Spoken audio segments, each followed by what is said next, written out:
Funny thing, it seems I have a little problem with the camera when I'm trying to talk about really important things, or somebody's trying to annoy me or to sabotage me, which is happening almost daily. Anyway, Biden was right. You need to build back better. I learned from TV that Pittsburgh, I know a joke about would you be so kind to sell me 2 tickets to Pittsburgh?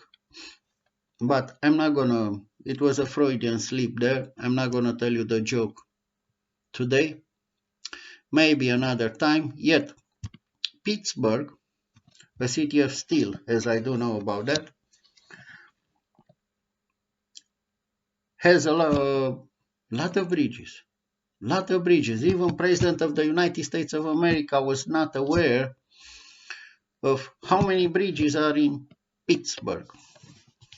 And it is obviously that there are in need of repairs. So, therefore, here is my title, Spotify the fucking bridges. That's what you need to Spotify. It's a metaphor, of course. Let's talk about important things in America, around the world, in our lives. Meaningful things, intelligent things. Like the pandemic of COVID-19 and the need for vaccination. I phrase it in a very simple example that everybody can understand. I told a personal story. I'm going to repeat it today in front of the camera because I think it's meaningful. When I was a teenager, on Romanian TV, I saw a news about a very famous singer, Freddie Mercury,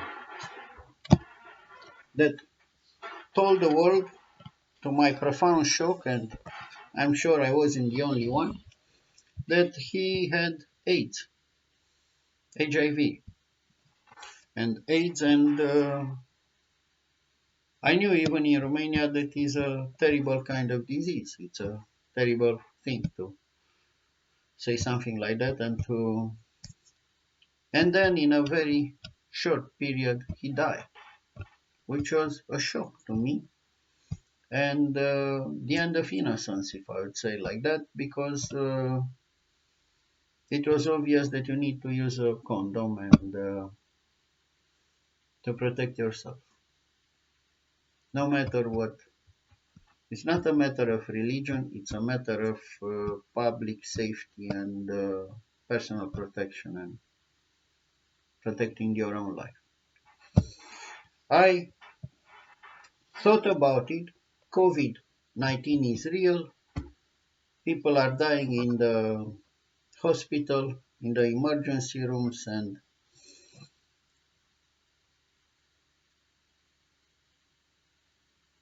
yet we do have a vaccine, more than one vaccine. We have quite a few. And there are also pills coming out, treatment. There are tools, weapons to fight the virus. And yet some people refuse to take it.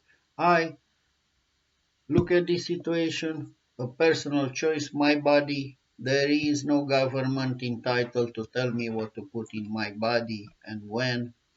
I don't trust the government, and it's not the government I voted for, and the president is an idiot, and all kind of things. And I'm not going to go in the very strange theories that there are there. Yet, think about that. If Mr. Freddie Mercury would have a vaccine right there, and when he was first tested positive and said, "Oh, I'm positive, okay."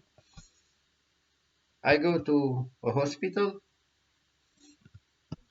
I get vaccinated, I take a few pills, and in 2 weeks, Mr. Freddie Mercury would have been back. on his feet, alive and well, and would have come to sing again as he did for the kids, for the live 8, live 9, live 8, live 9, live make poverty history. How would have been this situation? Because today it is almost like that. If you are vaccinated, the chances that you are gonna have a difficult form of COVID-19 is significantly less and less and less. Then you don't die.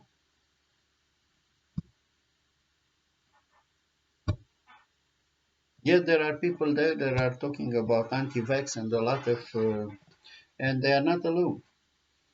I saw what happened in Brussels recently. I saw people all over Europe. It's not only anti-vaccine; it's also for freedom. For do not lock us in our rooms and apartments and homes anymore. We want to have our lives the way we were before the pandemic. Yeah, I would love to have my life the way I was before the pandemic for sure. I would love to have my freedom for sure. I understand this point of view, yet I don't understand when you have vaccines. 10 billion vaccines have been administered around. There are no major side effects. People should get vaccinated. I would love to Freddie Mercury to be alive and well. It's simple like that. Spotify, the fucking bridges. Why the fucking bridges? Not because I like to use profanities, this is not for kids, but because it's a sense of frustration. And the words doesn't cover it. Huge kind of frustration. I give you a number, 173. That's the exact number of bridges I'm talking about. Long story short, it's not only America that needs to build back better. It's not only Pittsburgh that needs the bridges to be repaired.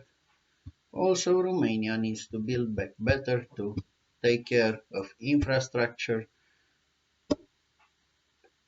and repair the bridges and build the bridges that we promised, that it was promised to us that will be built.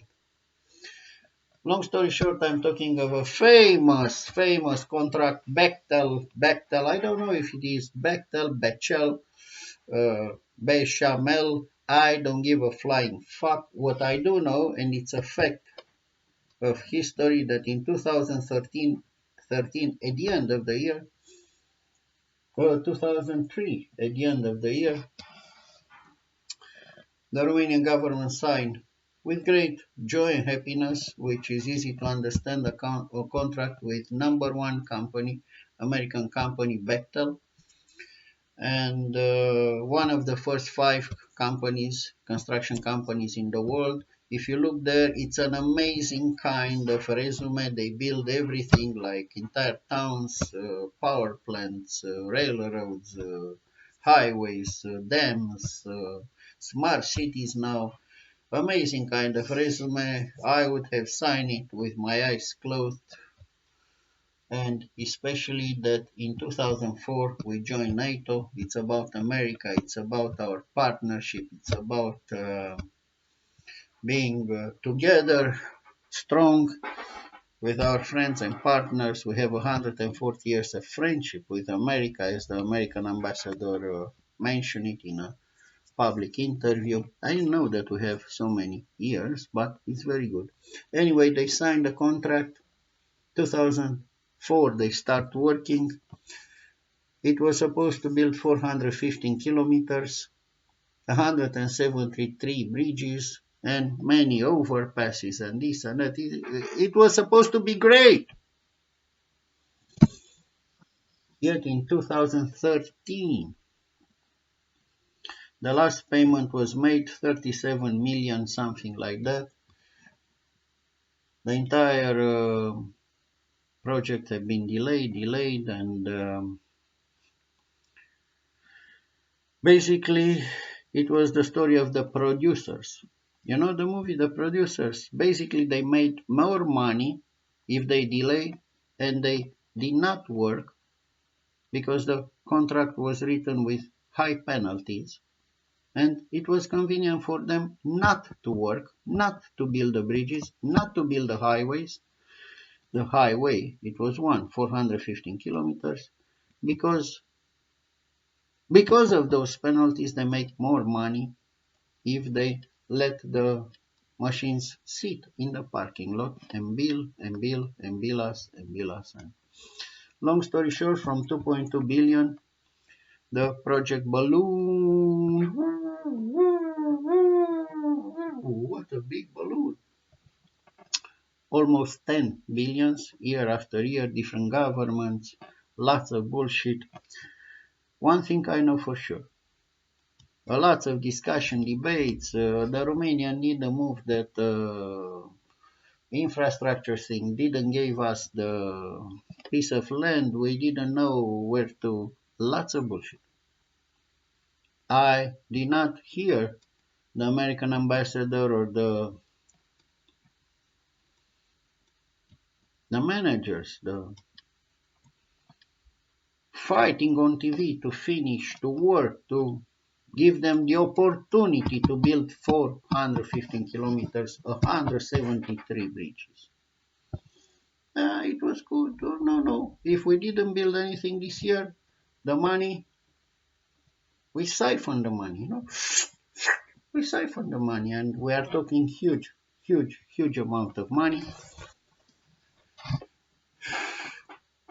Indian, the nice price, 1.4 billion euros, not dollars, euros, 1.4 billion euros Indian, for value for your money, Leo. I learned when I sold furniture and used car in Canada, value for your money. You need to have value for your money. Okay, do we have value for our, maybe it's a cheap price, 1.4 billion euros.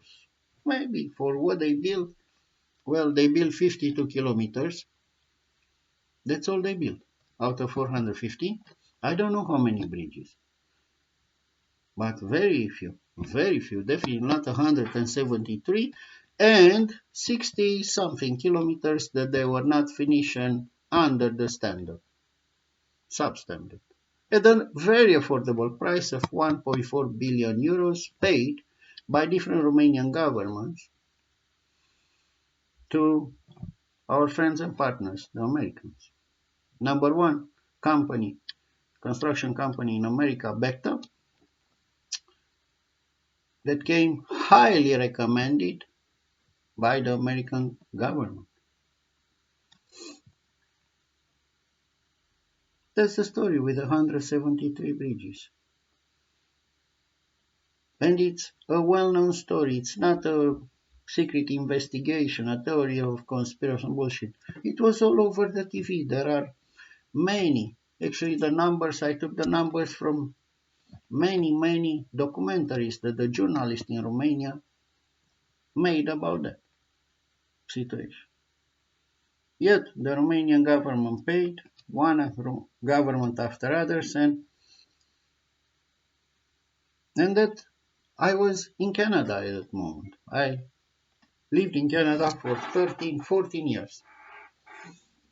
Yet when I came, I heard the other Romanian governments that when it's time to double because of COVID, because of inflation, because of the rise of bills, the cost of living for the kids in Romania, it's unsustainable. They have, I don't know, 40 euros, 50 euros, something like that. It's monthly allowance. It's unsustainable. To give 50 euros, 100 euros more to my mother pension, like she was a teacher for 47 years, something like that. Then she taught more, and she's still a teacher, even that she's not in school anymore. Once a teacher, you always, all your life. That's your psychological structure. 50 euros more for her pension. It's unsustainable. We don't have the money. One side of the story, it's those huge amount of money that they are paying, and the other for the hardworking Romanian people that build this country, people that worked, the stupid people, because not everybody is smart like in America, one American president, the stupid people that pay their taxes. It's unsustainable. We don't have the money. We don't have the money to renovate the schools. We don't have the money to build a. It's unsustainable. Excuse me? Yeah, Leo, it's unsustainable. So I think we have to Spotify the fucking bridges. 173 in Romania, or maybe they build, I don't know, 2, 3, 5, 10. Good for them.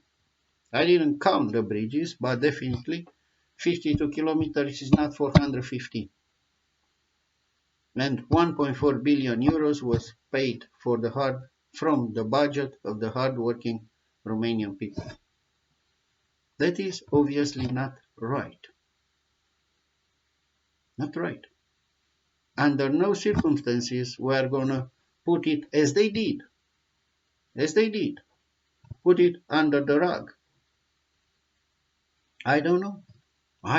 Follow the money. I cannot follow the fucking money. But somebody should.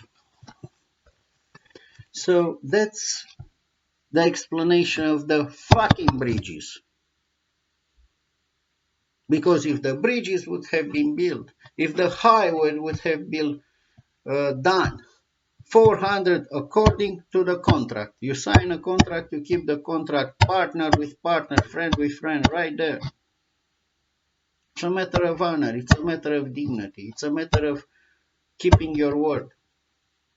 If you would have built 415 kilometers and 173 bridges in Romania and cut the ribbon on 4th of July, the Romanian would have blessed your name till the end of fucking history. As an idiot said in America, the end of history, I know, the history never ends. That's a simple. Is it an inconvenient truth? It is a self-evident truth. If you do a good job, people will applaud you, love you, and respect you.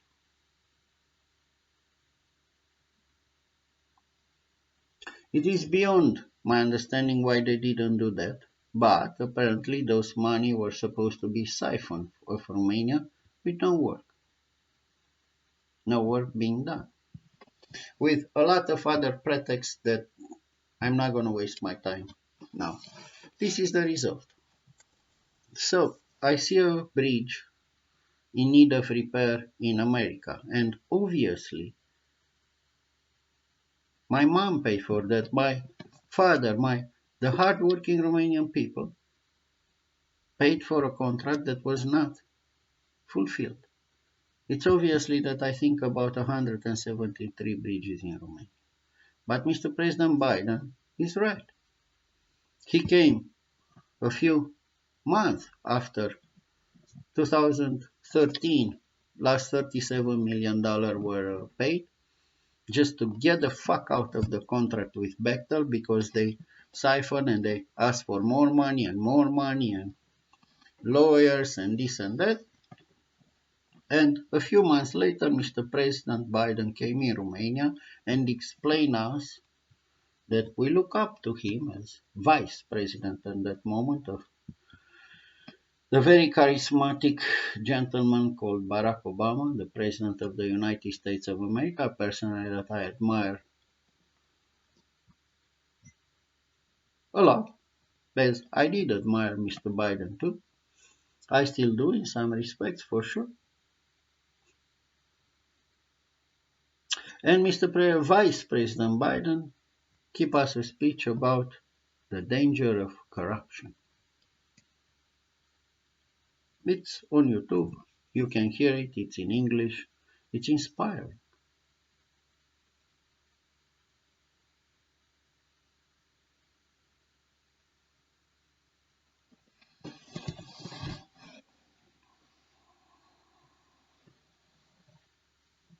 And then you talk about America on the hill. There is this idea of a shining city on the hill. It's an American expression. I like it a lot. It is an America of a higher ground, moral ground, of a higher education, an America that can lead and inspire the world, which I would like to see that kind of America.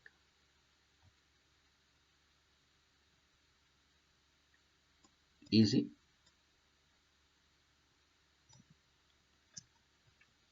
Maybe there is something wrong with my glasses, or I don't know. Easy? So where the fuck is that hill?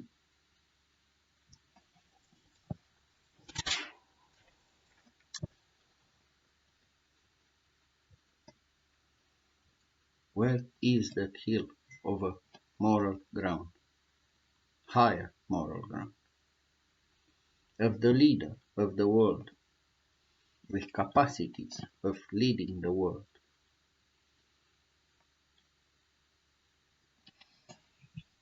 I saw in America that is paying hundreds of millions, if not literally billions,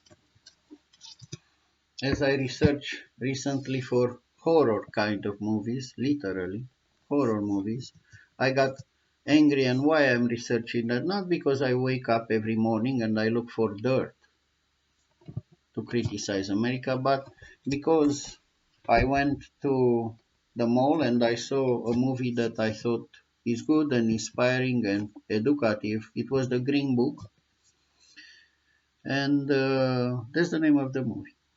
And I recommend it to my family, to my friends, to I don't have friends anymore, to my nephew. And instead of going and seeing Green Book, which they went with the entire class from school and they voted what to see, and they saw a horror movie, American movie, in the 8th grade with the teacher. And I don't think that the Romanian kids in the 8th grade, still the last year of the elementary school, should go to the mall and see horror American movies. I don't think.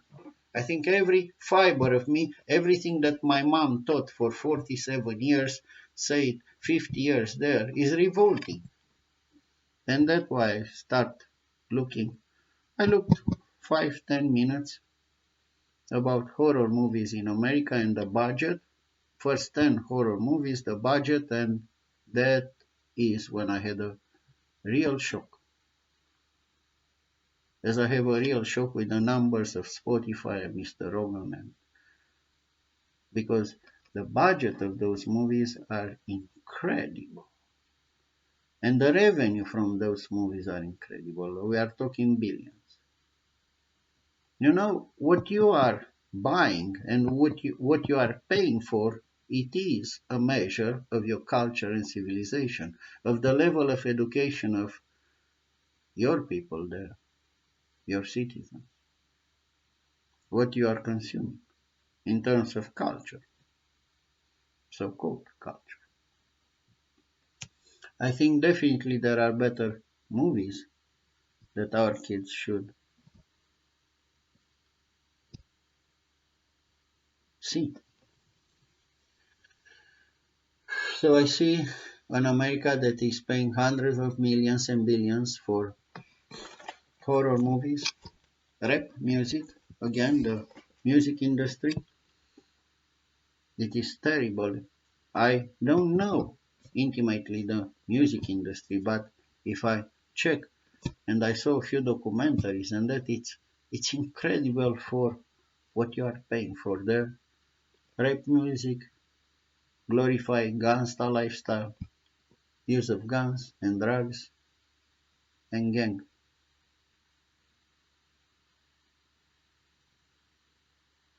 I see a Hollywood that is glorifying mafia style of life,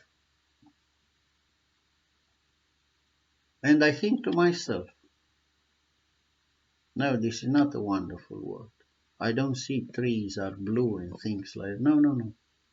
I think to myself that this is profoundly wrong, profoundly wrong, profoundly wrong, that there is no America on the hill, or at least I don't see it from here, from the information that I have in the ecosystem, TV, computer. I see an America that in reality had more respect for De Niro and Pacino as a character and characters playing mafia bosses, godfathers, than for a hard-working father that is driving a bus, still in the metaphor in the movies from America, that want to stay straight. And it is very difficult to argue with me that I'm not right because in reality, it is a fact of life that you wouldn't steal 1.4 or siphon with a little bit of paperwork and fucking fancy lawyers and you know how to write paragraphs there with very high kind of penalties and this and that.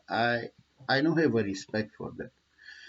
You wouldn't steal 1.4 billion or siphon euros from a contract that using the American movies and actually American history from a contract that where, for example, one of the so many mobsters that you glorify in your Hollywood thing, Lucky Luciano would have been involved.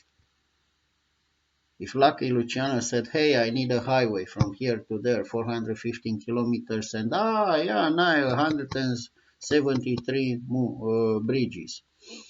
Oh, that's a good idea. Let's do that. Sign here. How much? 2.2 billion. You wouldn't dare to go there and from 2004 to 2013 siphon from those guys 1.4 billion euros.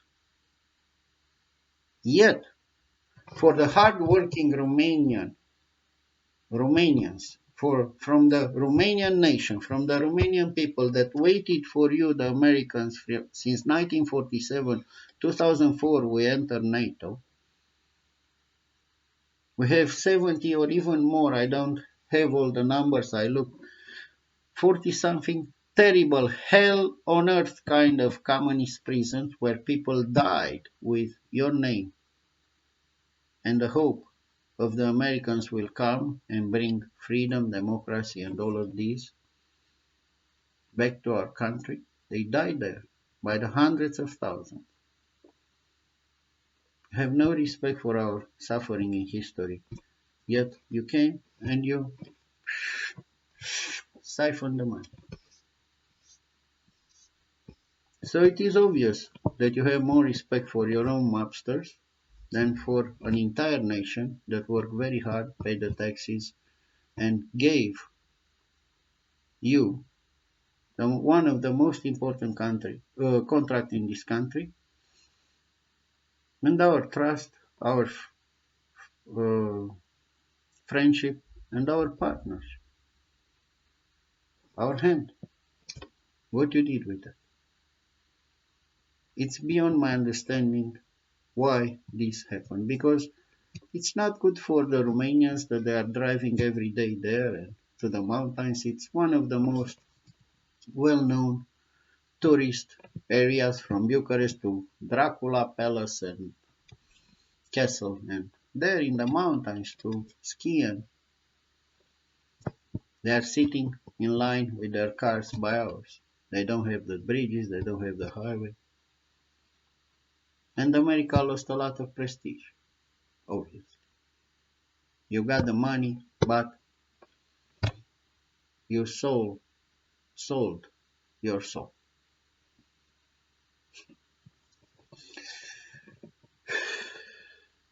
It's a sad story. But I think Spotify for me it's from a spot. You put the spot on one problem, on one story, and that's one of the story that need to be Spotify because it's important.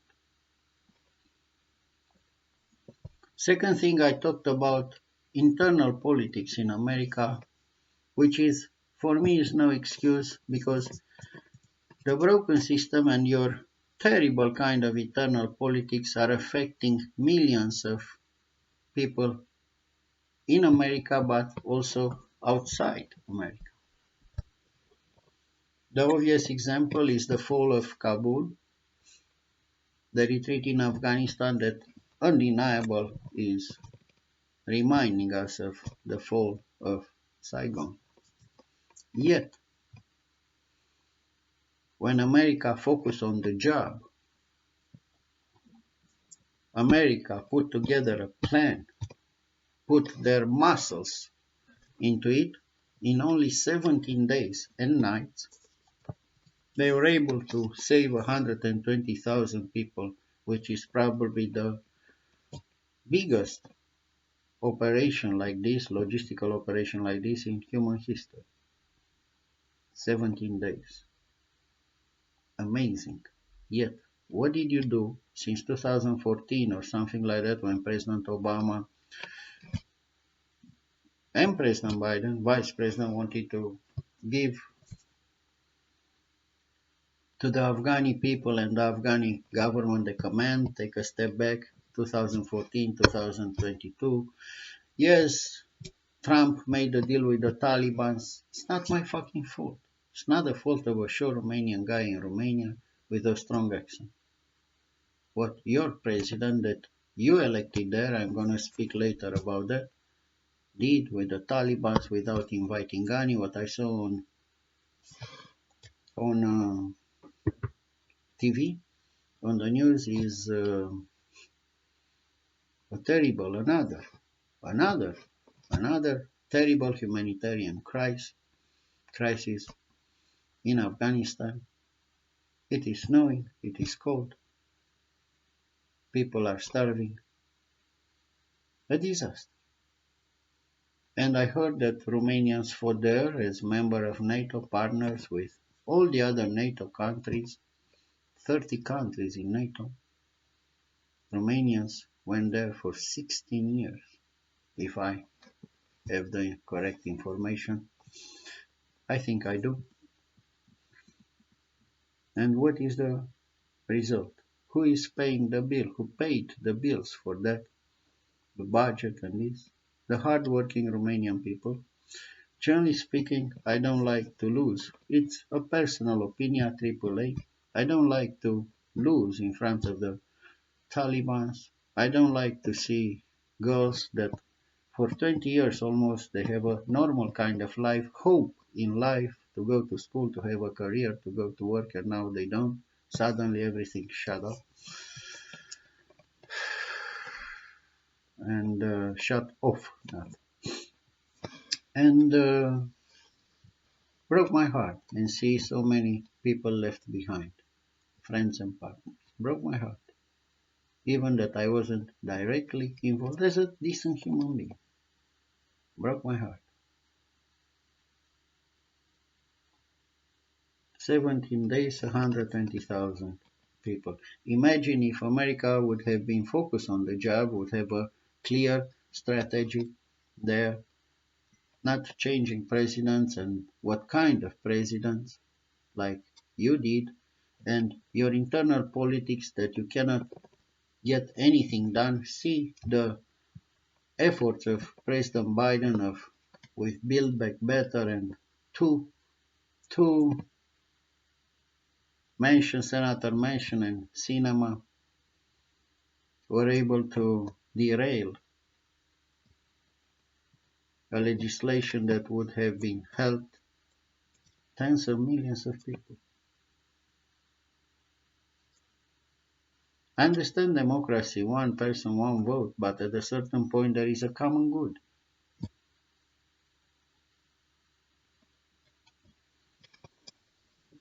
I don't see democracy, I see sabotage. I see nothing is done. Or not nothing, but same with your foreign policy. It's a different situation now with Ukraine.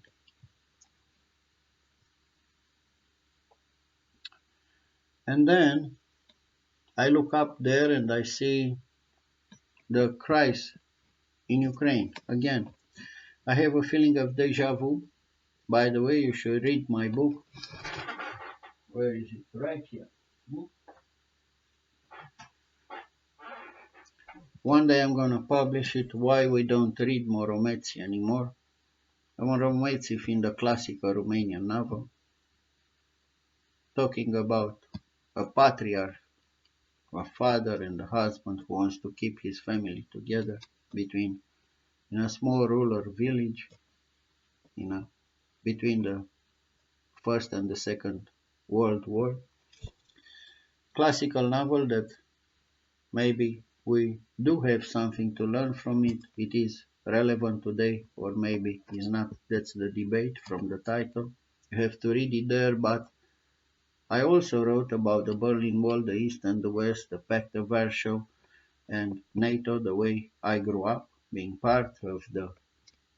I wrote about the speech, actually, it is entirely there with the Iron Curtain because it is meaningful for the book. It is meaningful for my life, for our history. I wrote about The Wall, the music from The Wall, the famous album, progressive rock, and The Wall, the real wall in Berlin, that I have seen it, and in a moment in history, the wall of Berlin failed, and two parts of Berlin became one again. Two parts of Germany became one again, one country, after such a long time. I look up there, I see a standoff in Ukraine between Russia that has red line security concerns and NATO ante portas, I mean too close to home, don't put your weapons on my porch kind of situation, and NATO 30 countries telling, Дорогие друзья, that's a joke. That's I know very few words that I remember from school in Russian language. Дорогие друзья is one expression that was used on Romanian TV, and even my mother remembered it. My mother learned more Russian than me, different generation. I learned English. I looked to the West, There's a feeling I get when my spirit is crying for, when I look to the West and my spirit is crying for freedom. I see this standoff, I see ideas like to rebuild that wall, to come back to a situation when there are certain sphere of influences, modifying borders with armed forces, with the army in 2022. Unacceptable situation, having right of veto about Ukraine going in NATO, as the European Union had a right of veto as Romania joining Schengen. Germany, Netherlands, and Austria, because of corruption. And when I looked here, 15-20 minutes doesn't take to be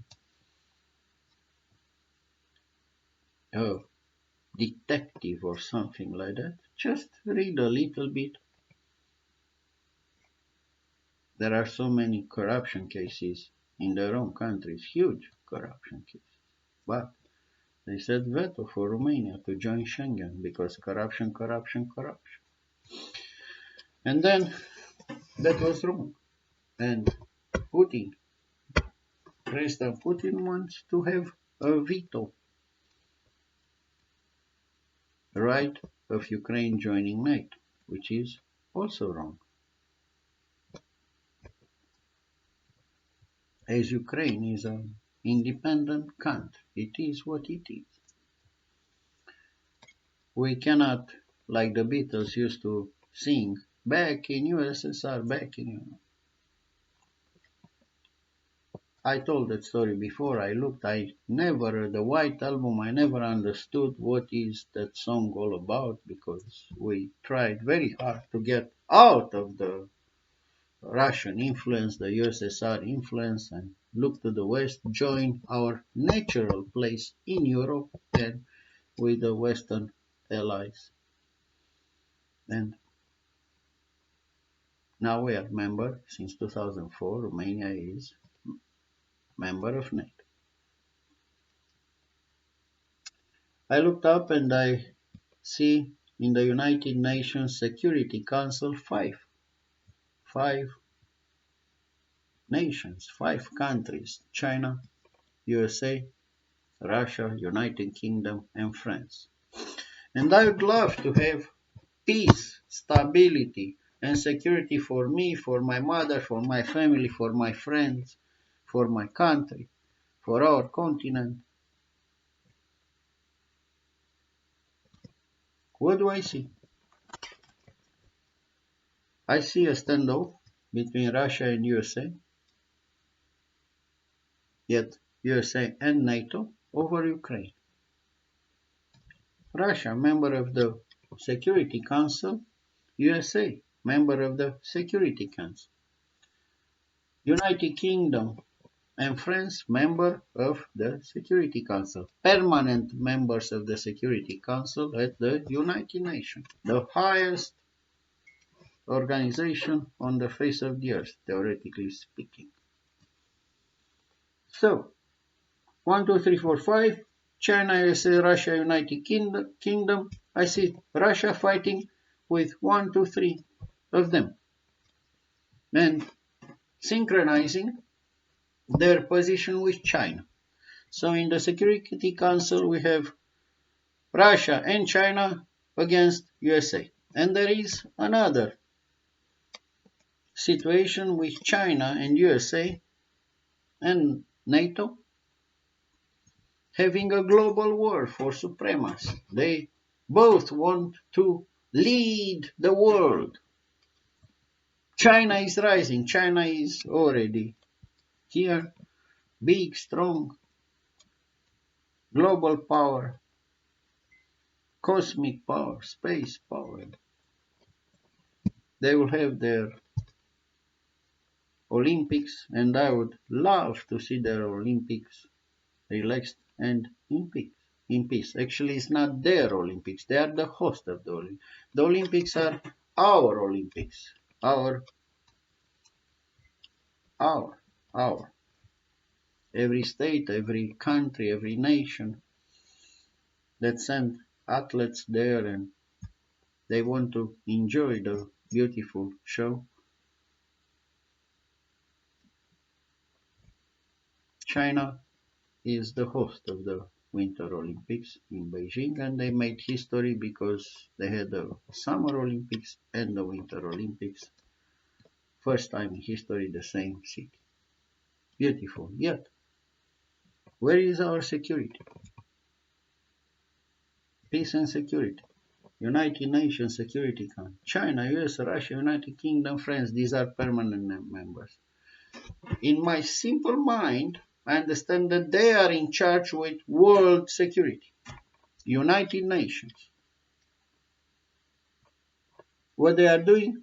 Well, it's easy to watch the news. The Great Britain and France, they are fighting over some fishing rights and this and that. It's unfucking believable. There is no polite way to say that. There are terrible kind of problems in the world. Humanitarian crisis all over the place. Everywhere I look, I see people screaming with COVID, with freedom, with masks, anti-vax.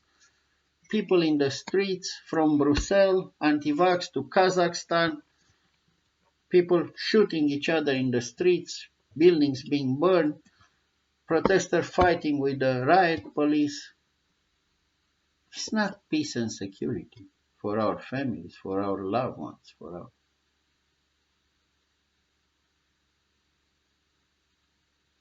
120,000 troops there, and the warmongering and saber rattling of war, and showing me 4 or 5 ways of invading Ukraine, and after that what is going to be achieved, and 30 countries sending more troops and this and that, and other countries fighting, 2 blocks fighting like that.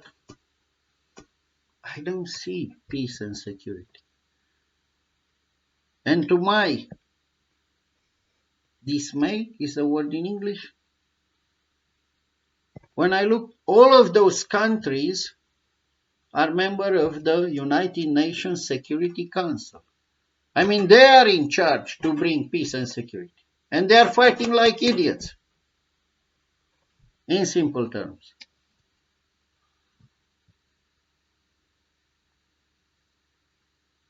How about the European Union, Leo? Well, it's not a complicated answer. You should read my book. I have Germany. Germany is a big country that used to be the leader of the European Union, fighting with Macron. Mine is bigger. No, mine is bigger. This and that. And I call the European Union, which I am a fan of the European Union.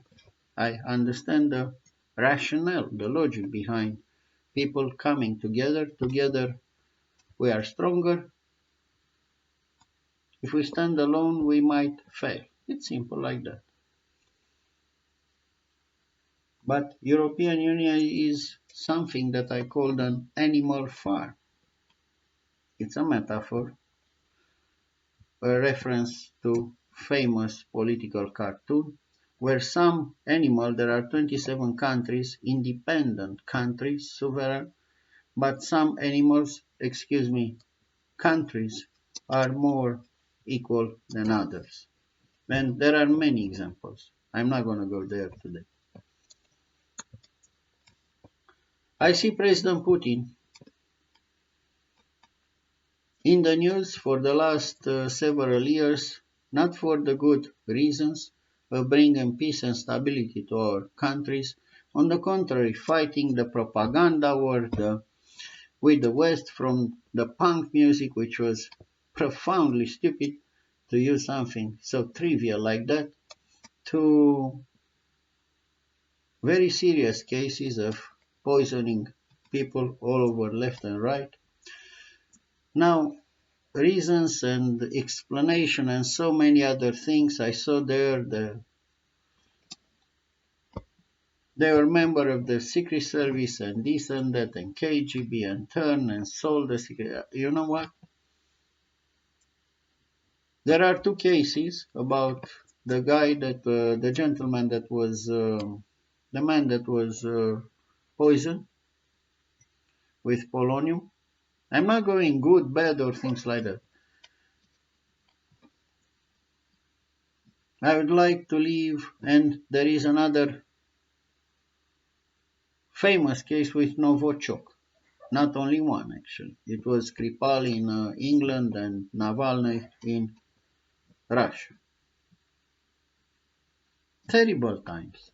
Terrible times we live. Sometimes all we are saying is give peace a chance, to use a lot of pop culture references that the CNN guys are very aware, and some people in America. I'm going to come back with the pop culture references to the subject because it's kind of funny to me. America on the Hill to be afraid and aware of books with a lot of pop culture references. Funny thing. It seems like they are talking about me because my book, Why We Don't Read Morometry, has a lot of pop culture references. You should read it. All we are saying is give peace a chance. All we are saying that I would love to keep my hair. I would love with the Novichok. What was profoundly striking to me and is that other people, innocent people, pick up some items and they were poisoned. Innocent people that they have nothing to do with the KGB, with the history, with the same with polonium. They found polonium, which is one of the deadliest substances on the face of this planet, all over the place in that city.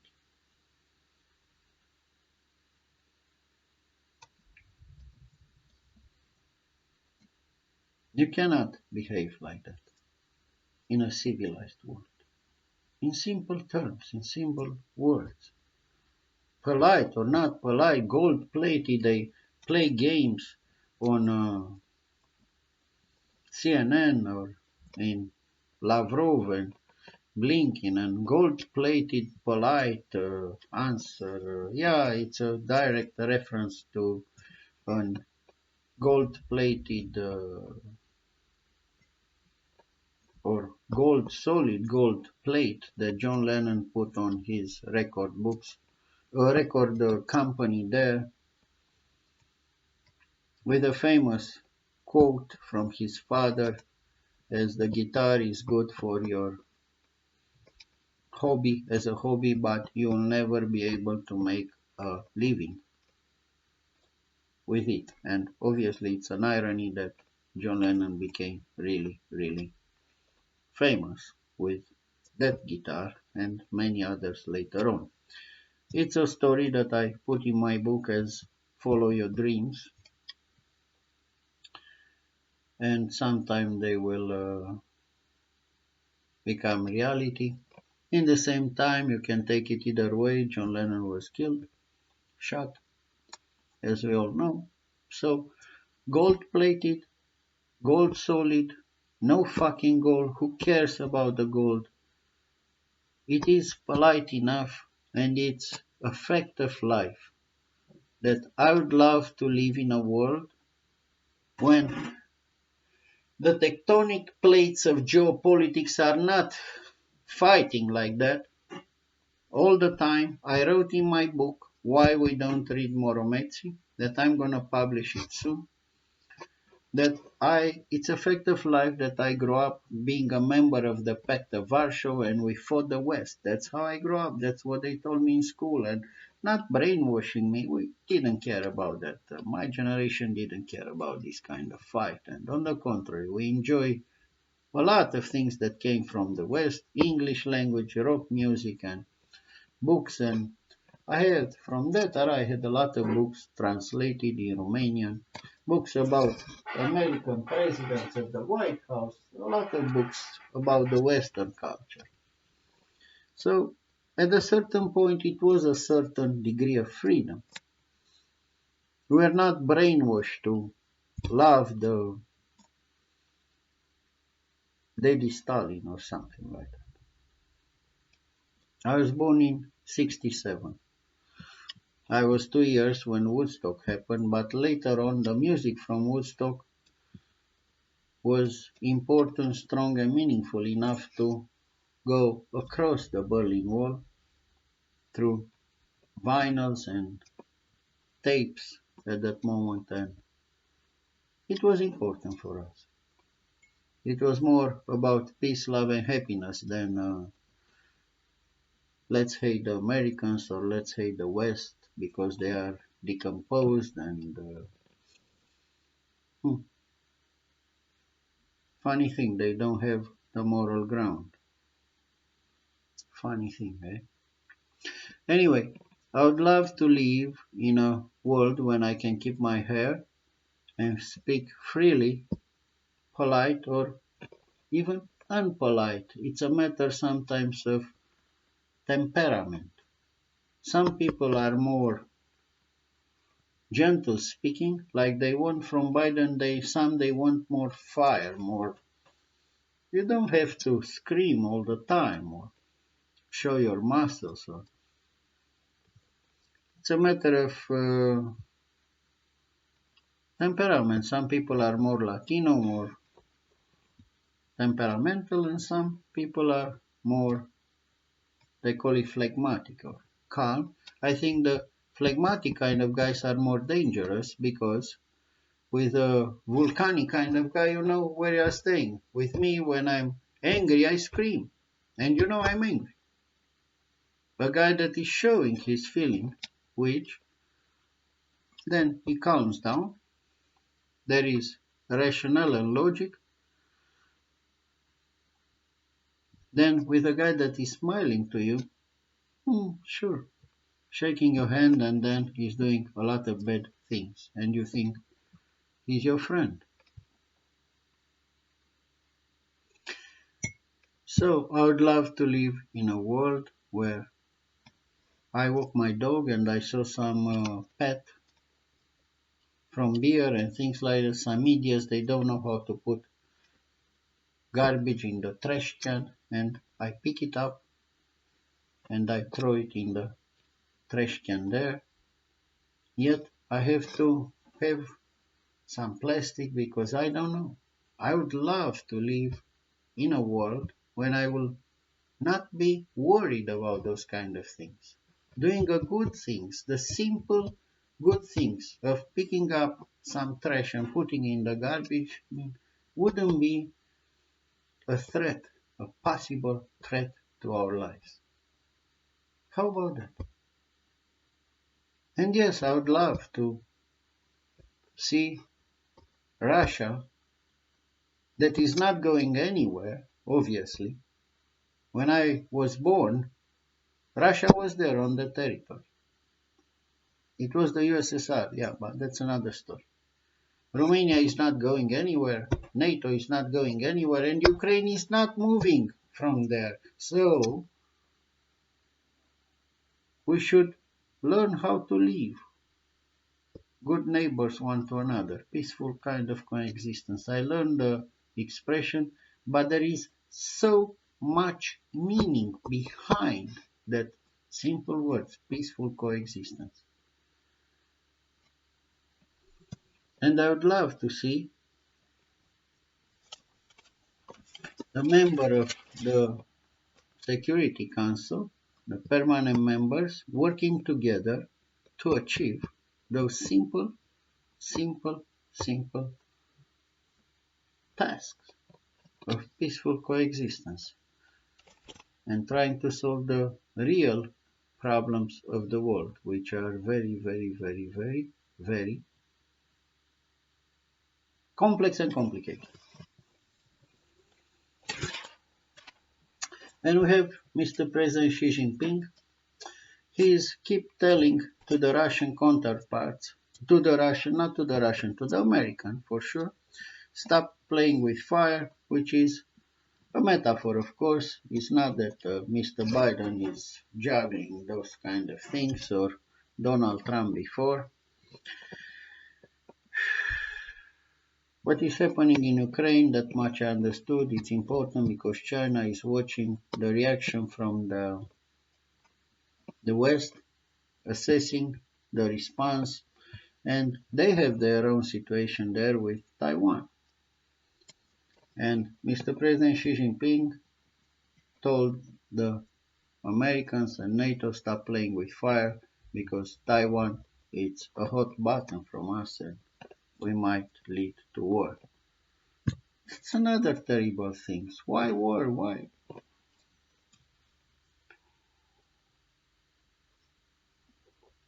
I said in simple words that personally I'm afraid of fire since it's a fact.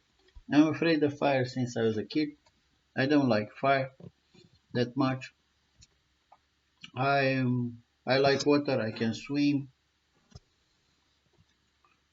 Fire, no. I don't play with fire. I don't play with matches, and I'm afraid of electricity since I was a kid.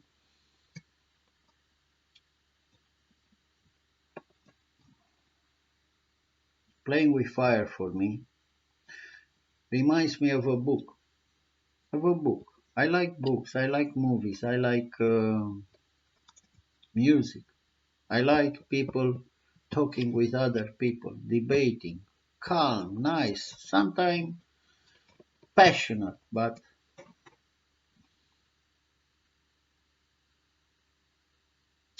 I, for me, fire is like a fire camp, you know. That's I have very good memories sitting around the fire camp. There is a Pink Floyd song with warming your bones near the fire place in the nice home. And yes, I have a memory when I was driving through British Columbia in Canada, and I saw on TV wildfires that summer. But when I drove through the road and I saw entire, as long as you can see with your eyes, left and right, both sides of the road, trees being burned, the fire was contained. But I was keep driving, listening some music, and at a certain point, the type of sadness that you have when you saw entire forest being burned like that, kilometer after kilometer after kilometer driving through that burned down forest, I almost start crying. Playing with fire, it's the title, if I remember correctly, I didn't read the book, but I know about the book. It's a title of a book of a Calgarian hockey player that I didn't. When I came to Canada, he wasn't playing for Calgary Flames. That's the name of the hockey team in Calgary. Edmonton Oilers. Edmonton is the capital of province Alberta where I lived, and Calgary. The name of the team is Calgary Flames. And most of the people in Calgary, which there are from Calgary or they came to Calgary like me, they are fan of the Flames, Calgary Flames. Funny thing, sometime when you enter in a bar and they were playing there are more t-shirts with Toronto or even other kind of t-shirts there because in Calgary a lot of people came from other provinces in Calgary to work. And that's a good thing. I think for me it was nice. Playing with fire. The gentleman, a hockey player, very mm, interesting character as I heard. I'm not gonna go in details because it's a story that I don't know. I didn't read his book. I know it from the news. He detailed there his tumultuous life and a secret that explained his many tribulations. A very talented hockey player. Long story short, he was abused by the coach when he was a teenager or when he was young, and he was not the only one. So, Playing with Fire for me, it's about a book, it's about hockey. Reminds me of the subject of sex abuse in sports, that, and not only that, to read lately and to open the TV and another case like that came, yes, from a tennis player that restarted the conversation in China to one of the most shocking, the Olympic team, gymnastic Olympic team of America, United States of America, and the sex abuse in media, in TV station, and at Hollywood, the Me Too movement. To my profound shock, I heard about systemic hundreds and hundreds and hundreds of sex abuse cases in the Boy Scout organization, which in Canada I saw them nicely dressed with their uniforms. I I kind of enjoyed the idea. I was a fan. I said that's a very good idea to teach kids how to go to put a tent and live with nature and this and that. I said, yeah, it's a good thing. I enjoy going camping and going to the mountains with a trail, with a cooking over fire.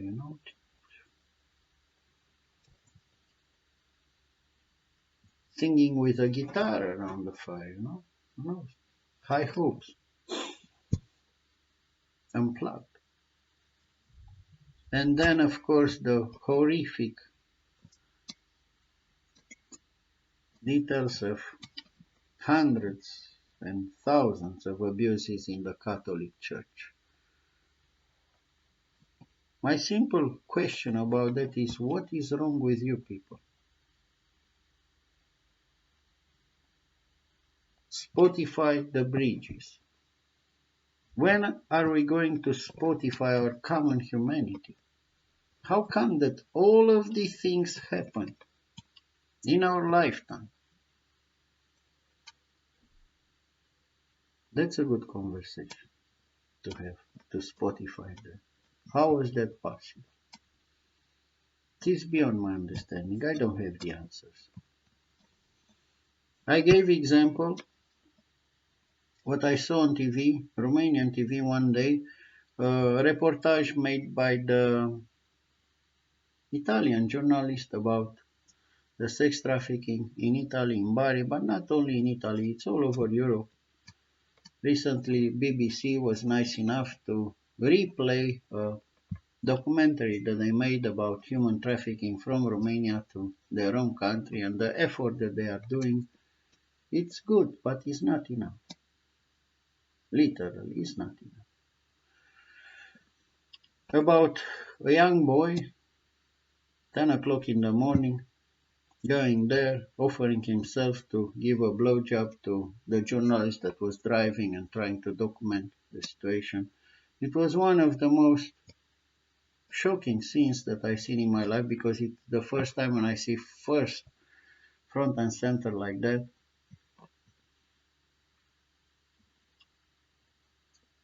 Child trafficking. I was horrified. Our common humanity. Where is our common humanity? Spotify the bridges, but let's improve our common humanity. What are we paying for? Horror movies? Not enough shelters for the girls that are saved. Very small number from human trafficking. How about the kids? I saw there on CNN now they are playing some, giving some example of some organization. How strong are those organizations? How big are these organizations? What is their financing? How many people they have employed? If you compare this with the network of human trafficking, you realize. But it's a good work. It's a good work. You have to start from somewhere. One step, another step, and another step in the right direction. And what are the leaders? The simple question that I would Spotify is, what are the leaders of the world doing about that? Fighting each other. That's what they are doing. As I said, fighting each other. The very member of the Security Councils, actually, they are fighting each other. Instead of building bridges, physically building bridges and metaphorically building bridges between our countries of cooperation and things like that. One example which was beyond ridiculous to me, it is internal politics, but it's so small when the problems of the world are so big and complicated. It's about asking the police in London to investigate in birthday cake ambush of the prime minister. They have some parties there and they came with a cake and he didn't know, and there are more parties and they brought their own booze. And you look, and in the same time you finish with this situation, and in the same time there is another reportage from Afghanistan, or there is a call from the United Nations humanitarian aid or something like that. We need 4.4, 4.5, give or take 5 billions to save the kids, because not only the kids, the population, because they are starving. And here it's about a birthday cake.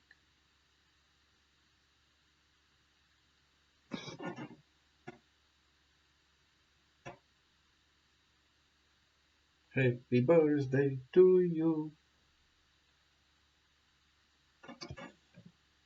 That's the ridiculous of this world. That is the moment when you feel like people should start Spotifying what is really important in this world. Getting your priorities right. So yes, I feel like having some bananas and throwing there like the fucking monkeys. That's how I feel. It's my opinion, triple A. And not only there and there and there. And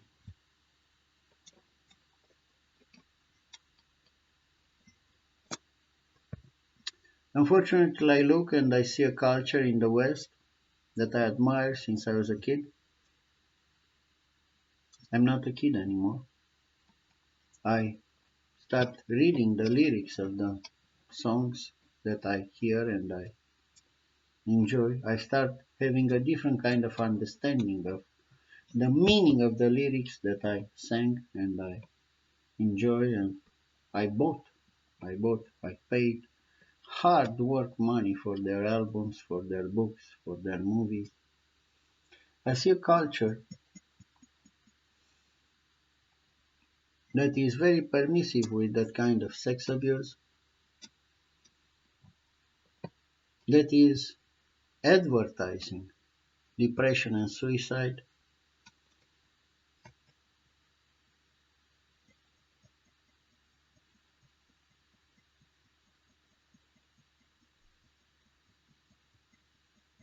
That's what I see.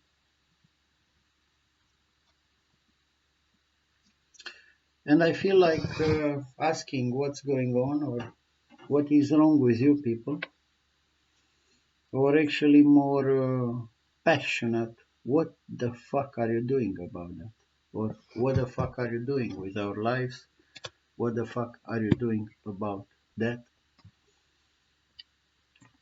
And there is a famous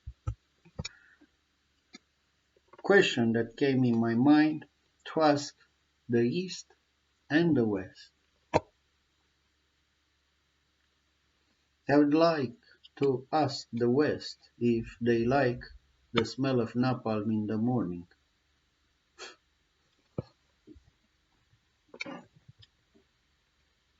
Right there in the United States, in other NATO countries,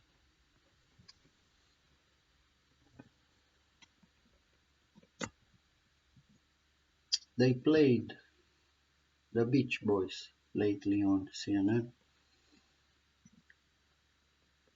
suggesting that probably it was the case that somebody has some mental problems.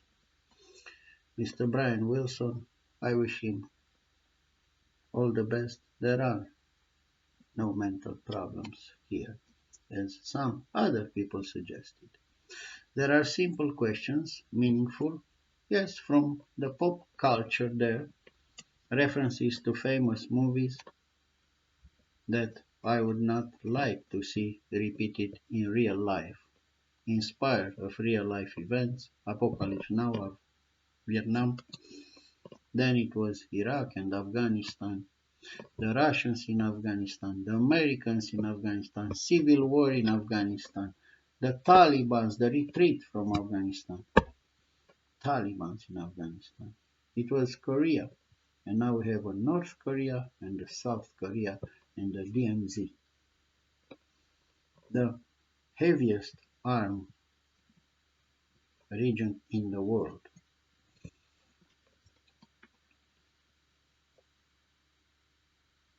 I don't know. I like the smell of coffee in the morning that my mother made, old school with the padero, the flame. Same question for sure can be asked even more, a little bit more interesting to Daragie Druzia, Mr. President Vladimir Putin. Do you like the smell of napalm in the morning, sir? Mr. President, So what the fuck are you doing with 120? And wait, Leo, I have more. We are bringing steady pace. When the Russians start doing something, steady pace. Every week we bring more and more and more. Wait, he's going to see the Olympics there, and maybe if the weather is right, the soil is strong enough, then what?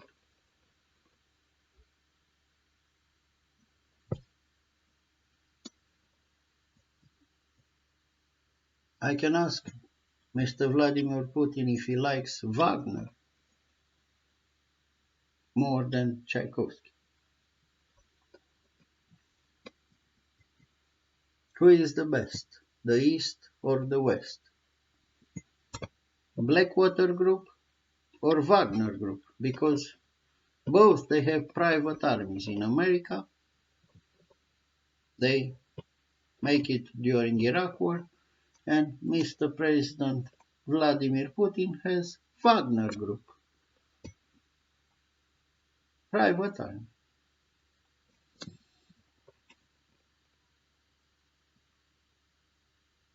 And then there is this smell of napalm in the morning and death and destruction. A war that started is supposed to be short in Vietnam and lasted till 75. I was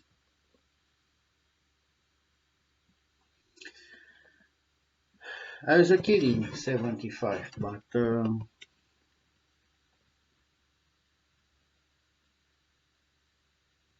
anyway, the simple conclusion is that when you start a war, you don't know, as they did in Afghanistan, you don't know when it is possible to get the fuck out of there. It might be easy to start a war than to find a solution to get the fuck out of there, which we saw in Afghanistan and in Vietnam and in Iraq and in other parts of the world. Yemen is another example.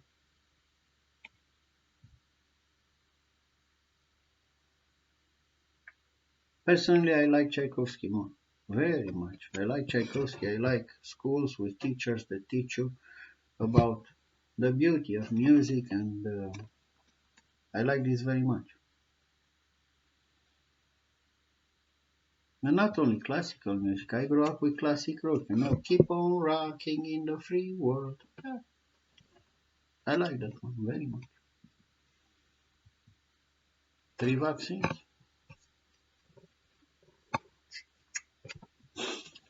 Spotify the bridges. Spotify the questions, the important question of our time.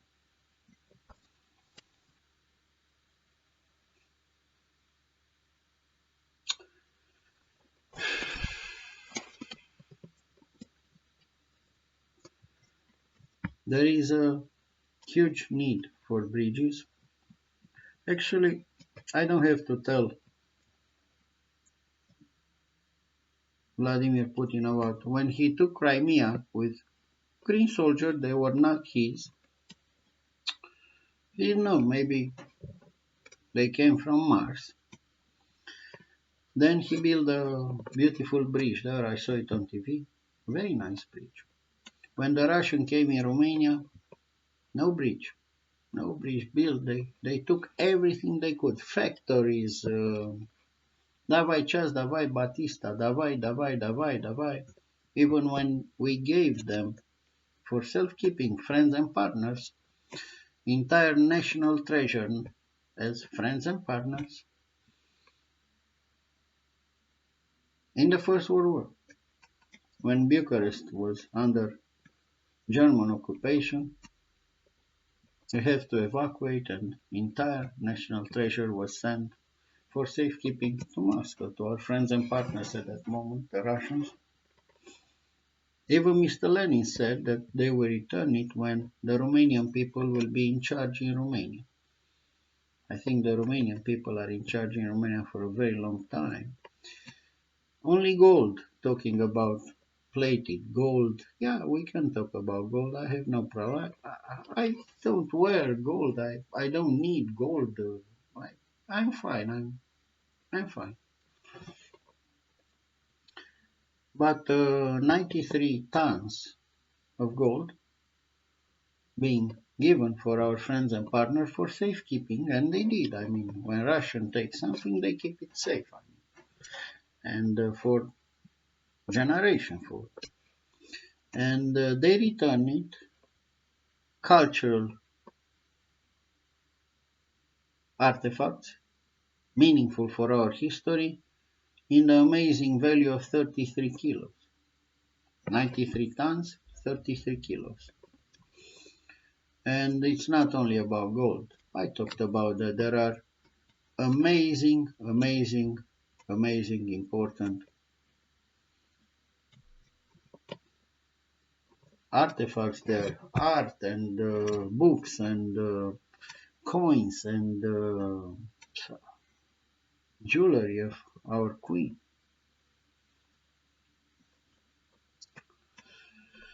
It is a painful story for the Romanian people. You know, friends and partners there, that's having this kind of history, it's even more painful. 173 bridges that the other friends and partners, the Americans, are owning us. We pay the money, 1.4 billion euros to Bechtel. Friends and partners, friends and partners.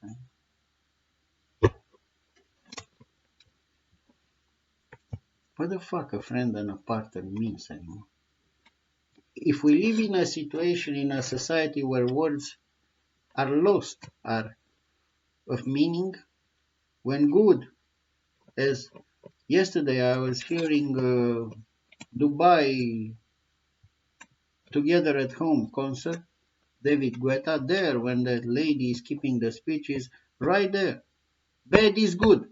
No, no, no, no, no. No, no, no. Do not invert, do not pervert everything that I lived 54 years and my mother and my father and my... No, no, no. Bad is not good. Even in English, having English as a second language, bad is bad. I can give examples of a young girl that called 3 times 911 of Romania that she was abducted and raped and tortured, and that is bad. That kind of bad will never be good in our life, in our culture and society.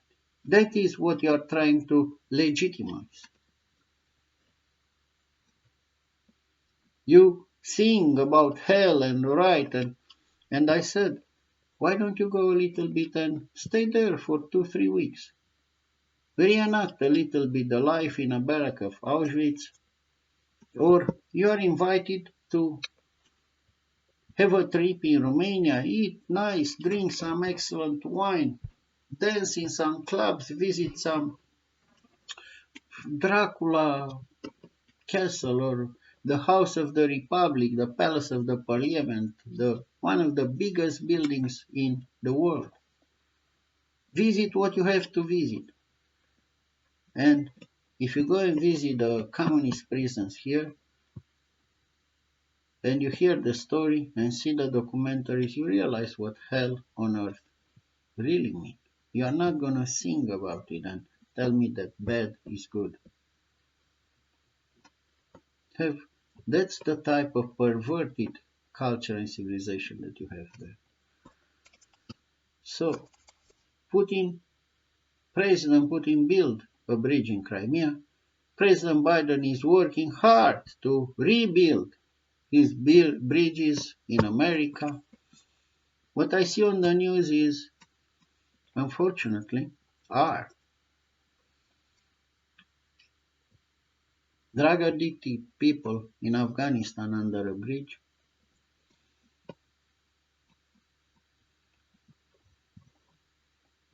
What I see in the news are many immigrants from Central American countries and not only, under a bridge in America.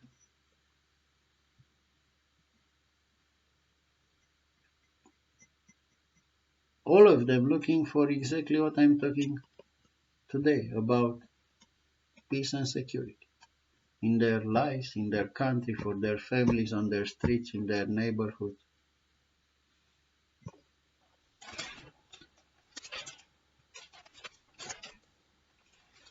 I checked this subject out today.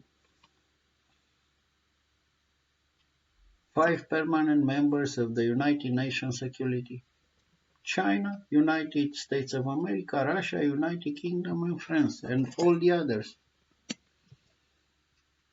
That's their job, to provide peace and stability for those people in their countries. The United Nations, right? The nations are united, and that's my understanding. Am I right or am I right?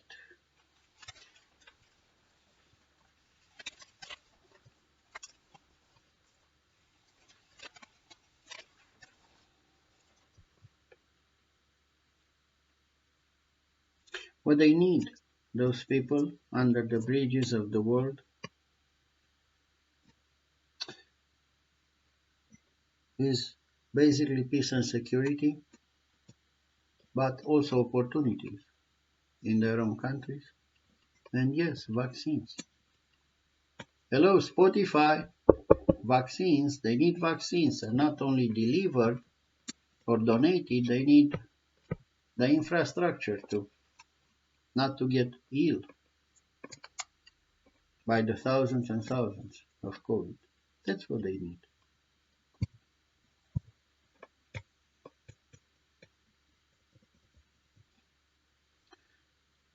I see people singing about Africa rising, and that's a very good thing. Famous people, people with a lot of nerve and charisma and talent. Yet, when I open the news, I see terrorist groups or that they are taking hostages, kids directly from the schools, kids that they want to go to school by the hundreds.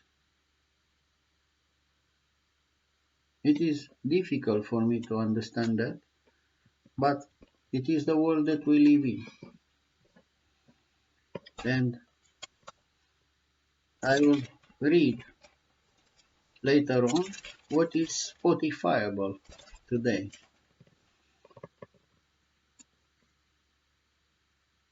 I saw nations, powerful nations, developed nations, that they are selling their weapons left and right from very, very expensive weapon systems,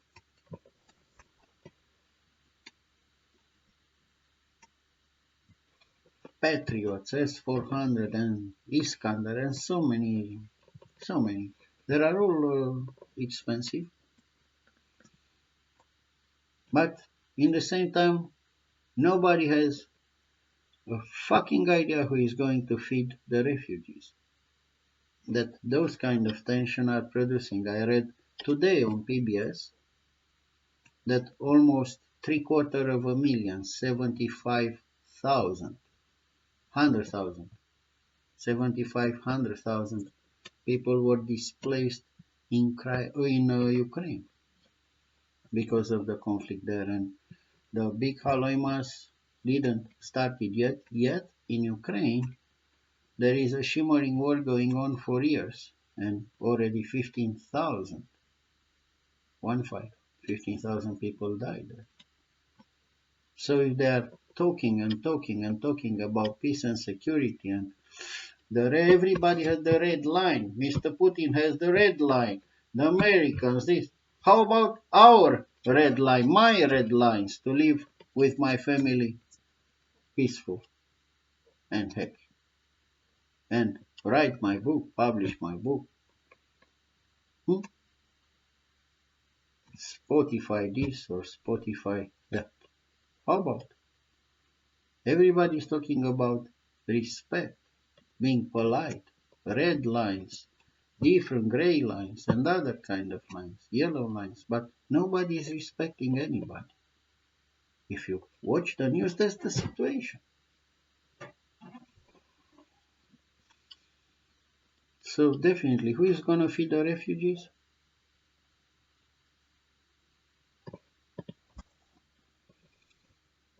You glorify the heat with Pacino and De Niro, but I saw on the news that kids are dying because it's winter, it's snowy, and they live in tents or improvised camps, and kids died there because exactly they didn't have the heat. Maybe they will make a reportage on CGTN in the show that is called so appropriate, The Heat.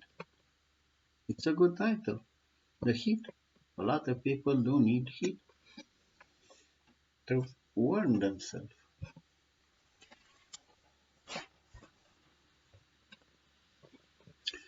It is funny for me that you discover and rediscover human rights only when it's convenient for you, for your propaganda wars to fight one nation another against another.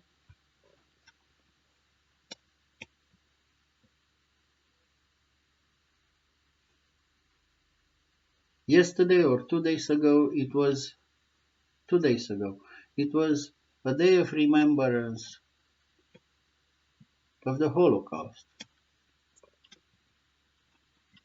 Human rights, human rights, human rights, human rights in China, human rights in America, human rights, my human rights. Do matter for Black Lives Matter, of course. My life matter for anybody? So it was a day of remembrance of the Holocaust. I educated myself about Righteous Among Nations. We have 7 personalities in Romania recognized. These are people that risked their own lives in order to save Jews during the terrible times. In the same time, I have in mind the terrible images that I saw not long time ago of people marching with torches in a city that I didn't know that existed in United States of America. A large number of people organized and chanting something that I do not understand. The Jews are not going to replace us. I ask a simple question. What is the meaning of that? I never felt, I'm 54 years old, I never felt that I would be replaced by a Jew or anybody else, or a black, or an Asian. Is it about the workplace? I think the machines, the robots are going to replace a lot of workers. But it's another topic. The Jews are not going to replace.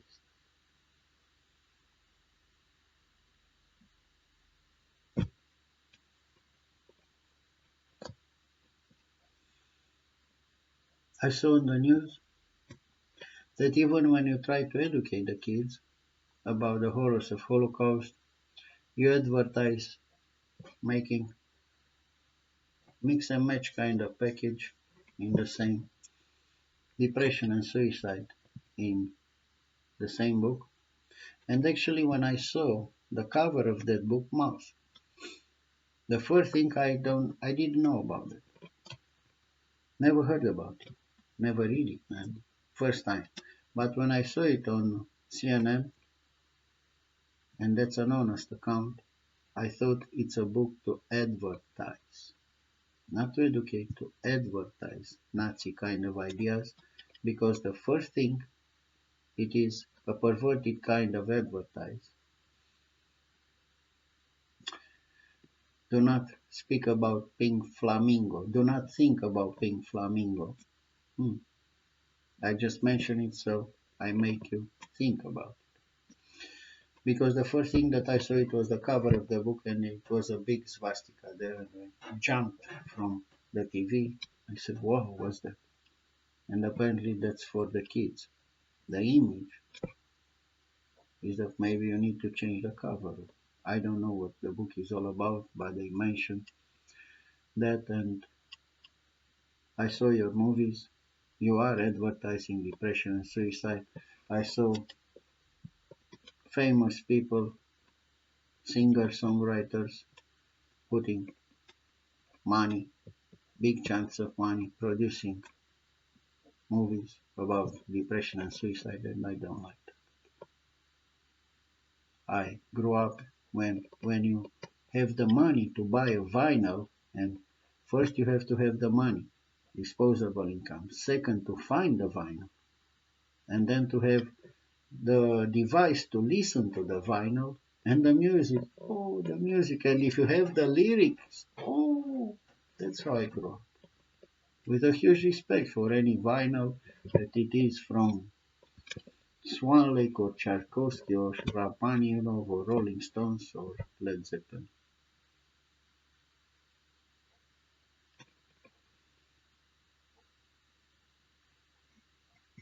I saw your movies. I saw so many of your books, of your songs, that actually, indeed, it's advertising depression and suicide. I hate Mondays. No, personally, I don't hate Mondays. Okay, to give one example of so many.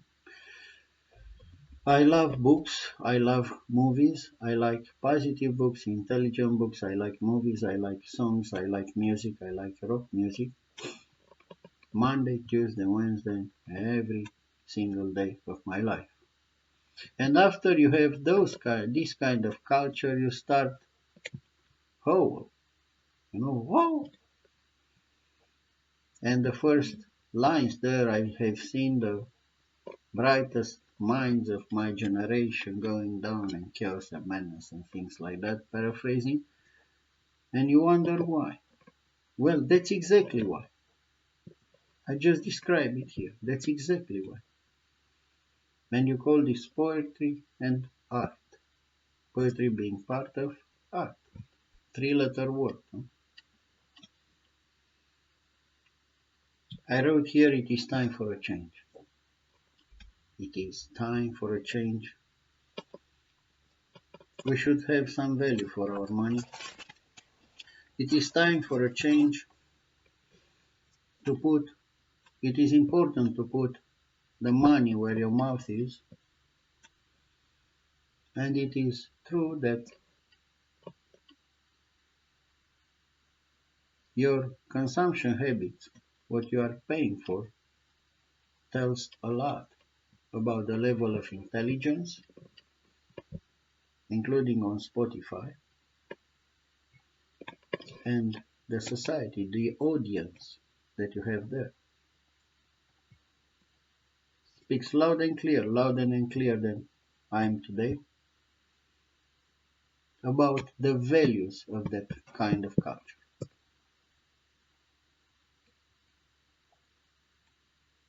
One man came in the name of love,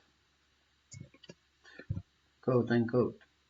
One man came and go. One man came here to justify. I'm not here to justify anything. One man to overthrow.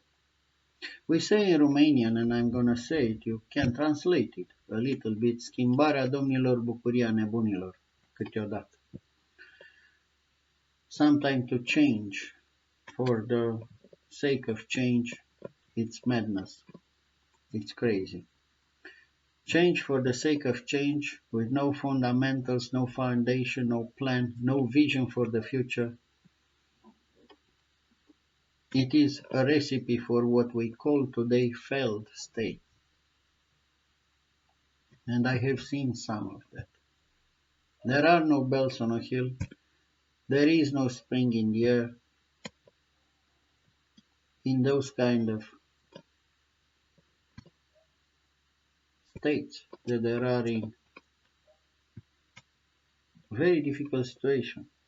Liban is one example that comes in my mind.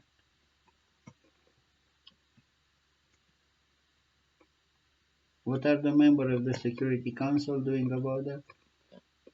Fighting each other.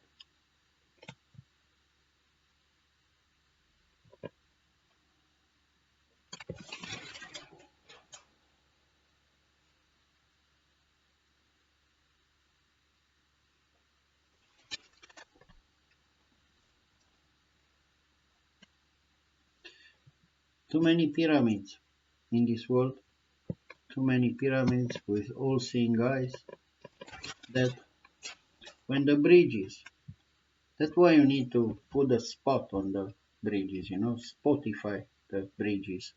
When the bridges are not built, the all-seeing eye didn't see a fucking thing. So you ask, what the fuck is good for? Too many pyramids, too many elites, too many organizations, some of them nefarious, and not enough air. Black man on a sidewalk for 9 minutes and 20 seconds, grasping for air, said, I can breathe.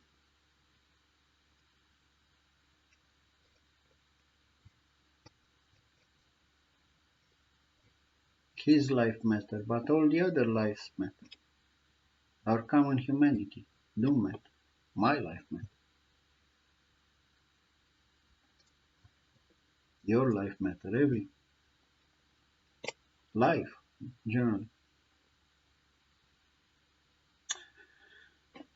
Clean air is a problem. Clean air is a problem. Not enough clean water. Food and not enough will. Will from the top to the bottom and from the bottom to the top to make poverty history. That's the priority. That's how you start the priorities of the world.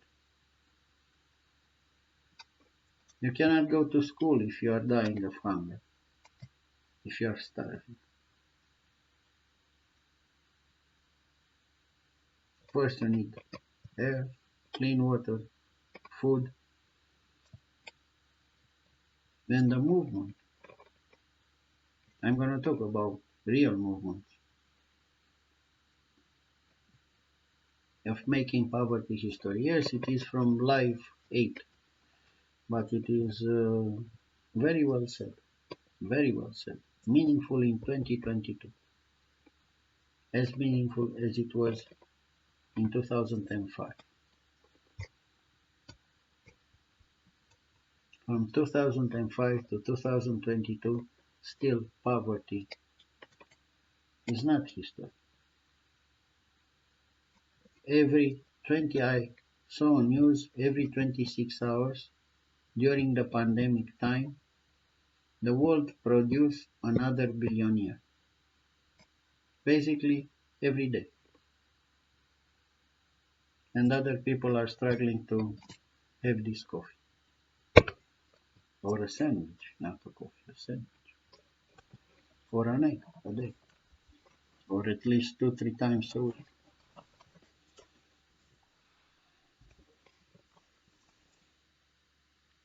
One man came in the name of love.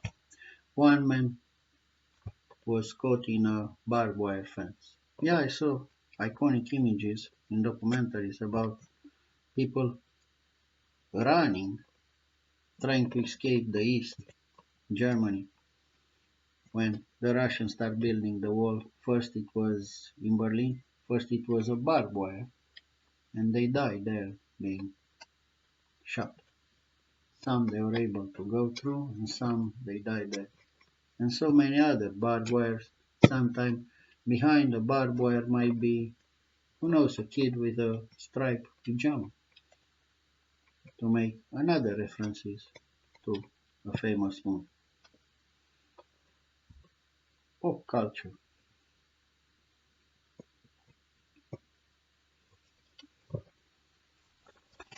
We cannot go back to that time when the world was divided like that. In simple words of Leo.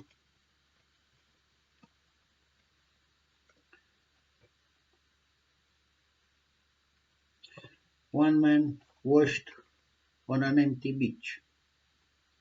I think too many of them washed on empty beaches, too many refugees, too many destitutes, too many desperate people smuggled in overcrowded boats, and they sink and they die and they washed on an empty beach. Too many of them. Today, in our time. As I said, what they need is peace and security in their own country. Security. Security for our families, for their families. Security on our streets, in our houses.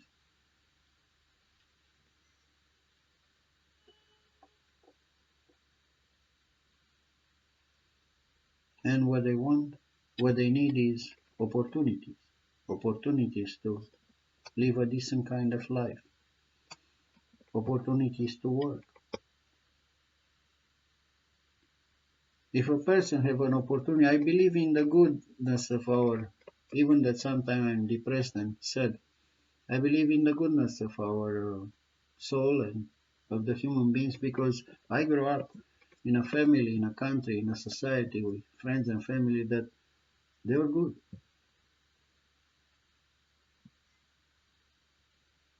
No work without pay.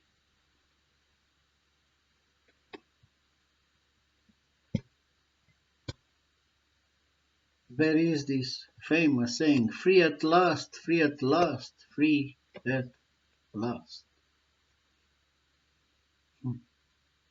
Are we? Dr. King had a dream, but that was a long time ago. America had an American dream. China devised and developed a Chinese dream. Yet modern slavery is still a fact of life, of our daily life.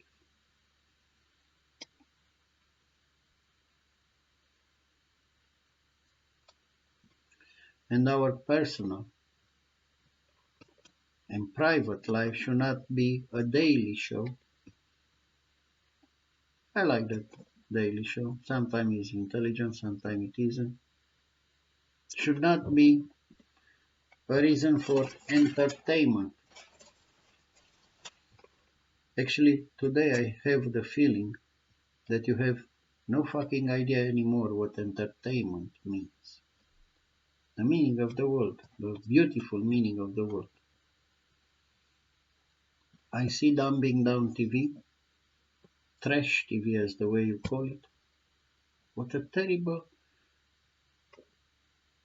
way of calling your own programs. Trash TV.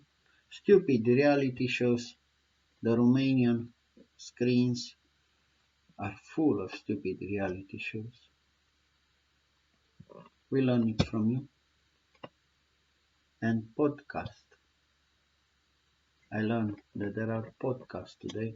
I knew about blogs, then I learned about vlogs, then I learned that some people they have a YouTube channel. Wow, what is a YouTube channel? I thought it's very complicated. I'm not a social media kind of guy.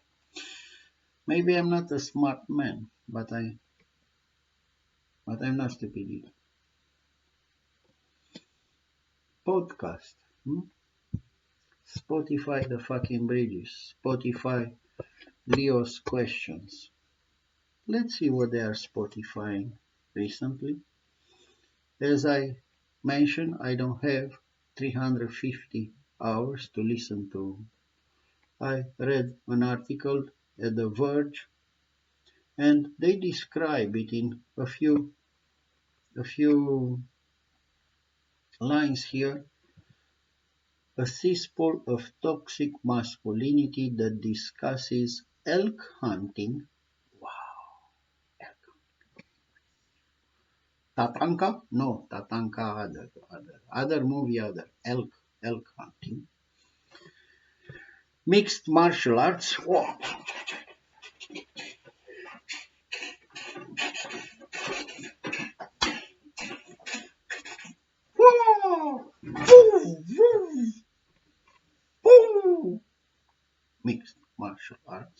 Good coffee. Anti-trans views. First, I have to read this one twice because I didn't know what trans means. Took me a little bit to realize it's about transvestites. I met some in Thailand, which there are not a big deal. What's the problem with the trans people or anti-trans views? Honestly, I'm not curious to find out anti-trans views. I think that you should live and let live. I think I want gay people to be happy. My family is important. Their happiness is important. Peace, love, and happiness. And harmful health information about the coronavirus pandemic. So this is they listen 350 hours, and this is exactly a cesspool of toxic masculinity. I talked about that in the Latino culture. It's called machismo. Nothing new. I mean, didn't go that far, as I said. For me, yeah, you can be a macho man, macho man. There is a song, that it's a parody. It's a fun song. I'm too sexy for my shirt. I'm too sexy. That's a good song. Um, I have a problem with harmful health information about the coronavirus epidemic. For simple, for simple reason, because vaccines save lives and unvaccinated people die in large numbers in hospitals, and there is every loss of life is sad for me, right? There are losses in the economy, people are losing their jobs. Look about bars, concert artists, tourists, aviation industry, and so on and so on and so on. This leads to unrest in the society, protest in the streets, as I saw everywhere, and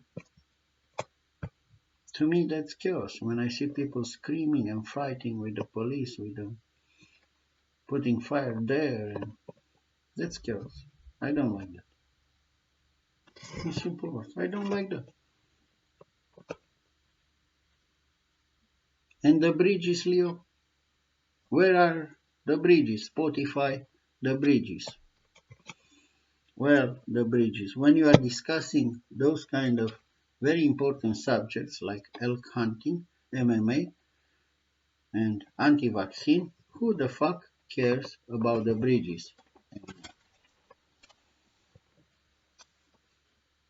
Who is going to feed the refugees?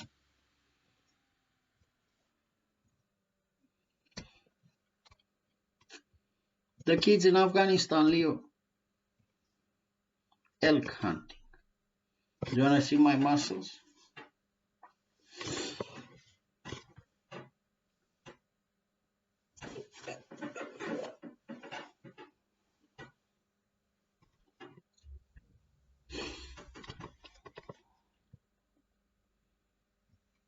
Anti-trans views?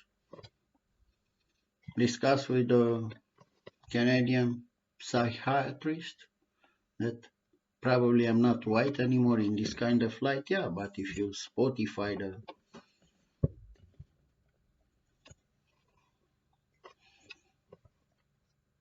But wait, there is hope. There is hope. The audacity of hope. There is a glimmer of hope, and I'm not ironic here, because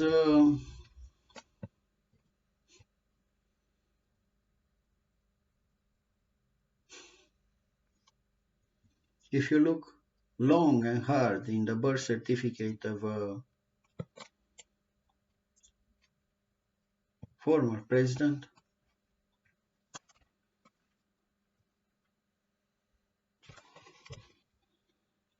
maybe you can start a movement. After you look long and hard in the birth certificate, you can start a movement in America. Not here. In America. America on the hill. Land of the free, home of the brave.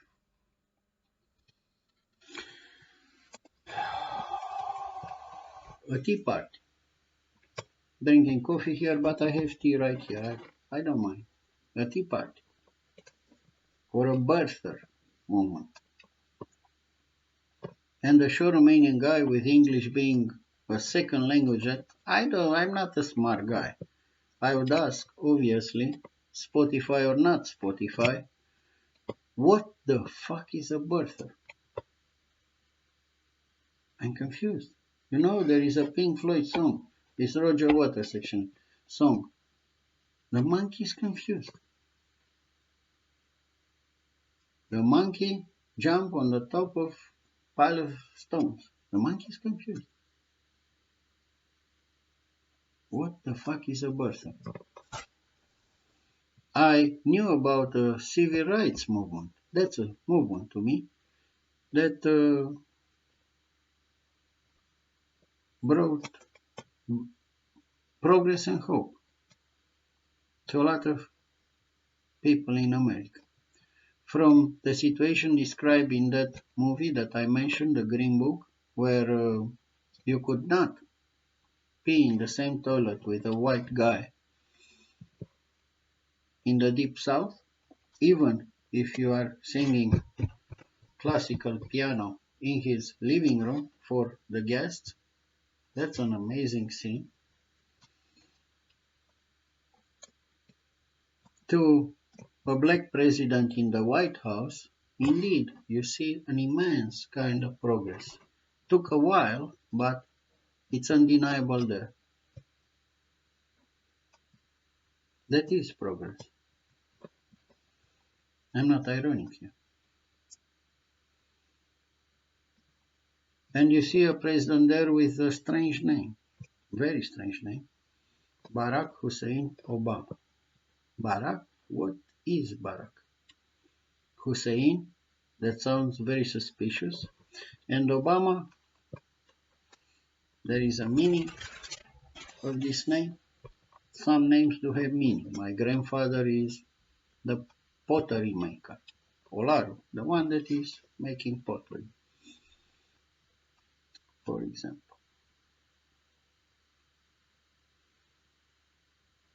What kind of name is that? First thing, when you apply to be the President of the United States, I don't have the birth certificate now. I'm fine, thank you. The right birth certificate. First thing, you have to change the name. Your name, his name. Apparently that was the advice. And for me, when I saw the documentary about that, I was amused because I never thought about that. You have to have the right name, right? To be a name that people can relate, like a boy named Sue. I know the song. I heard the song. I did not understand what the song is up to the moment when I really start reading the lyrics and I understood the meaning of it. A boy named Sue. Funny thing.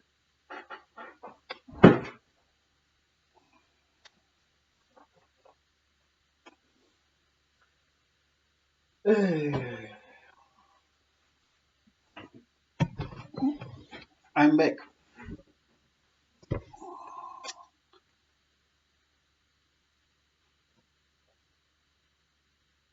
Schwarzi.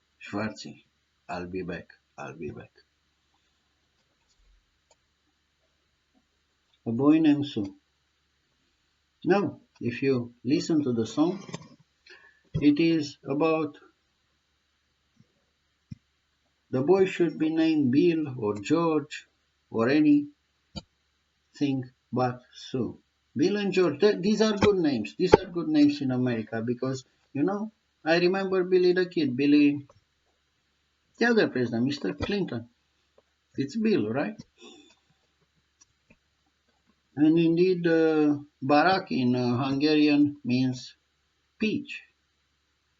It is a type of drink I discovered when I wrote my novel. It's not nothing disrespectful. It is what it is in when I research double distilled kind of Tsuika, I found on Wikipedia Barak Palinka. So, interesting, it's the same, it's peach.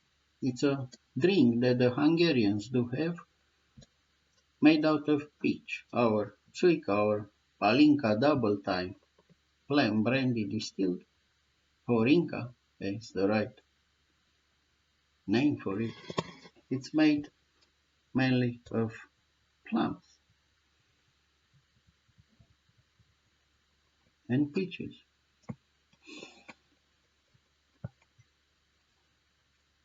And George, yes, it's a good name because George, it's another president of the United States, George W., a true humanitarian guy. I like him very much. Here I am, ironic. The humanitarian who brought food and medicine and democracy and freedom to the people of Iraq.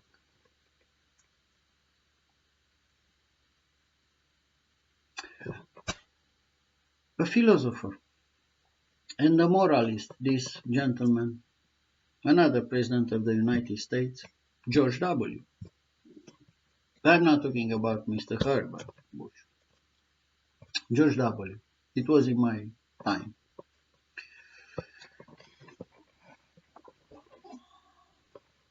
A moralist and a philosopher, he said, if you have a problem, blame somebody else. That's how we are going to solve the problem. My parents told me different. My grandparents told me different. But, Mr. President, we agree to disagree. And the president that gave hope to the world, George W., gave hope to the world, talking exactly what I was talking about today, peaceful coexistence. He talked about peaceful coexistence between fish and humans. George W. It's on the internet, you can find it easy. Not between human and humans. Something is wrong, but not here. Not here.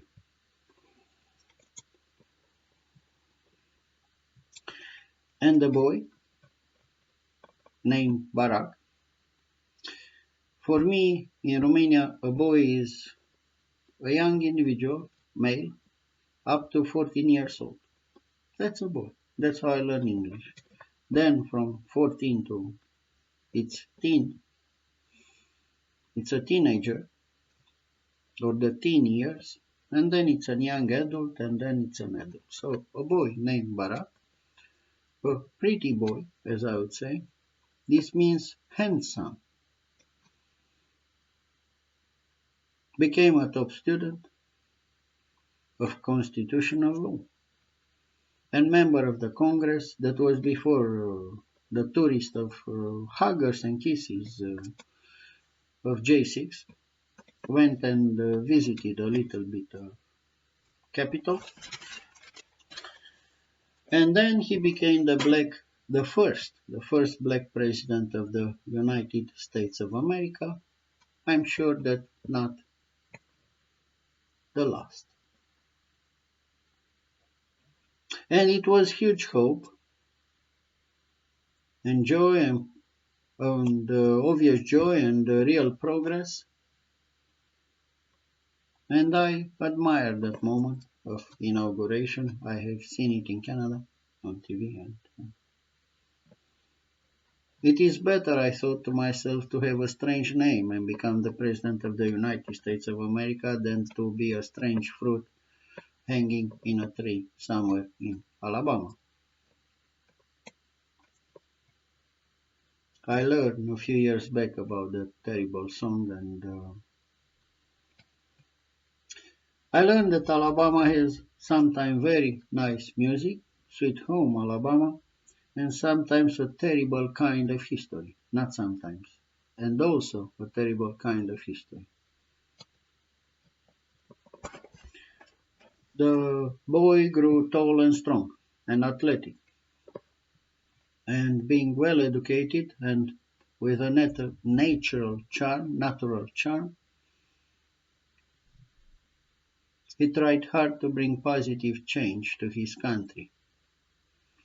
Yet, he also mentioned that America is not a speedboat. America is an ocean line.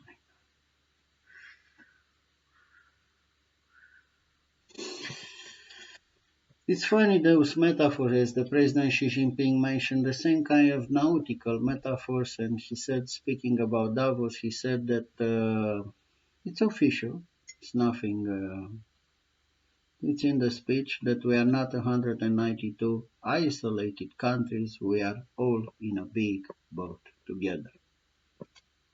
I don't feel it, but if he says so, who am I to contradict Mr. President Xi Jinping, President of China? He knows better.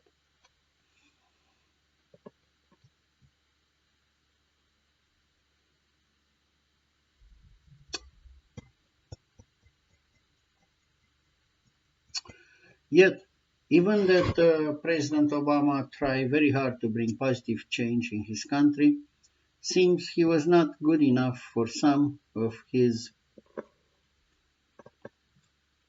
countrymen. He was not black enough for some. He was not white enough for some. He was not, and obviously he didn't have the right birth certificate, which is a problem in America. And Donald Trump looked into it. Thanks God for Donald Trump came along. A stable genius. It's exactly what America needed. A stable genius. Not a genius that is not a stable genius. And look, long and hard in the birth certificate started a movement, the birthers, and that's how Donald Trump and Cambridge Analytica, 85 million accounts, micro-targeted with direct kind of personal and direct kind of advertise to change the minds of the voters, but mainly the right birth certificate, and he became the next president of the United States of America. And then it was obviously America first. Love your country, love your nation, be a patriot, which I do. I love my country. And also I read The Art of the Deal.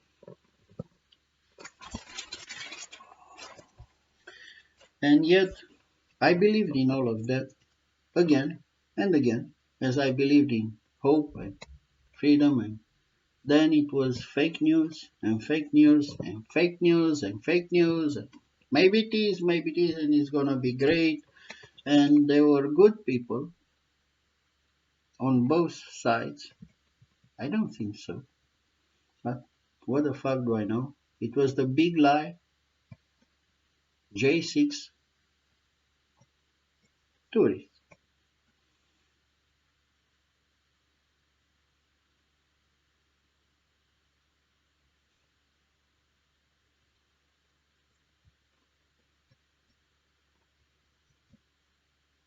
Except that when I watched the news on TV, I saw those huggers and kissers and tourists, peaceful people acting there like in the movie Shining that I saw. A terrible movie. I didn't like it.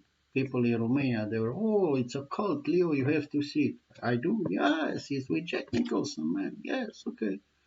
I'm gonna see it. And I saw the movie and I said, what the fuck was that? Why do I have to see this idiotic movie? But hey,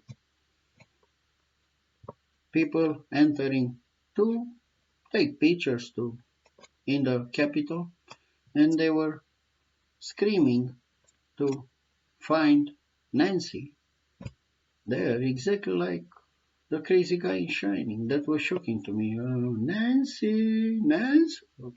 Oh.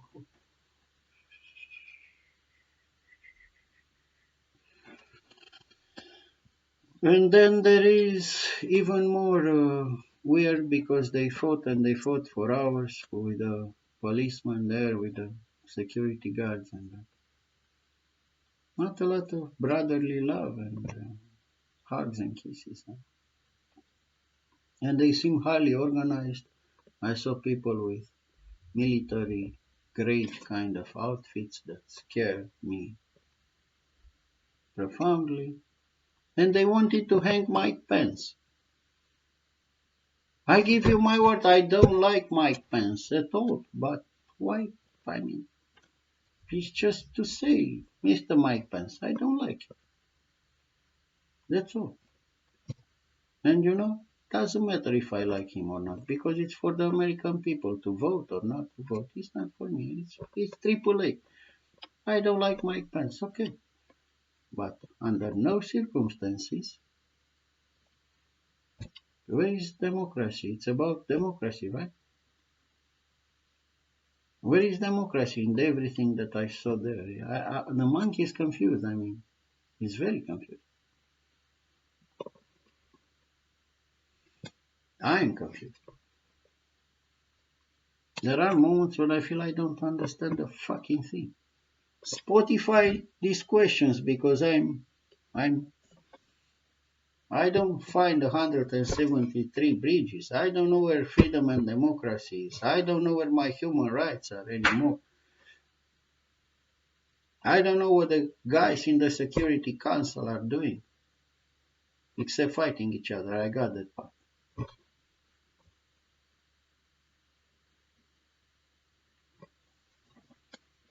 So the obvious question is, what the fuck are you podcasting there about? What are you paying and consuming in America? Elk hunting, MMA, anti-trans, and anti-vax.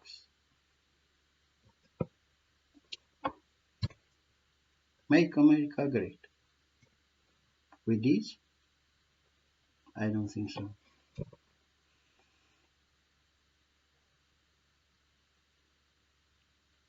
I'm even more confused because I don't understand the expression cancel culture. English is my second language. We never have it in Romania. I don't know how to translate it in Romanian properly. When you talk about critical race theory,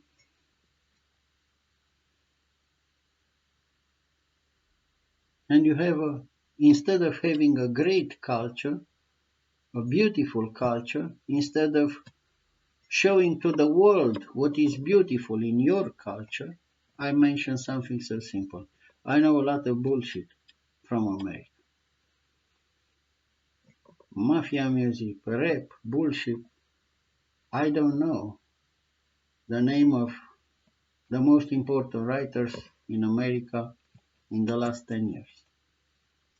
Maybe in the last 20 years, somebody wrote a beautiful poem in America. I don't know about it. But the American ambassador was very keen to react here in our days recently when a very obscure kind of judge was slapped on the hand because he posted something on TikTok that was not appropriate. And the Supreme Council of Judges here, how do you say, the Council of Judges, a Supreme Court, something like that,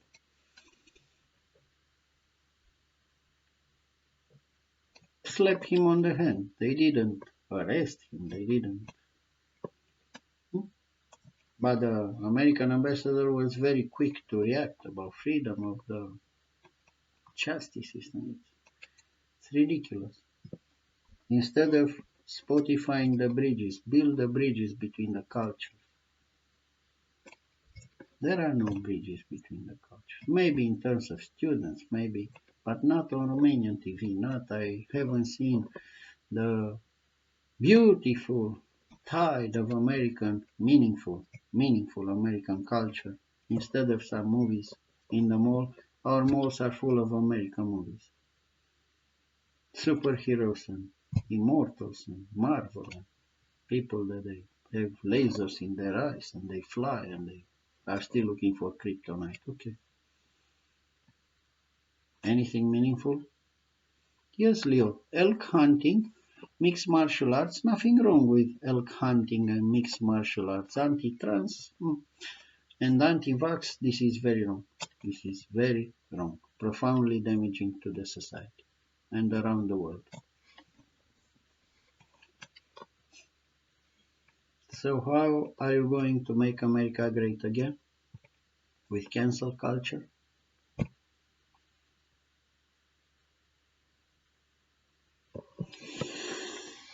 And the bridges, Leo? When you talk about cancel culture and elk hunting, who the fuck cares about the bridges anymore?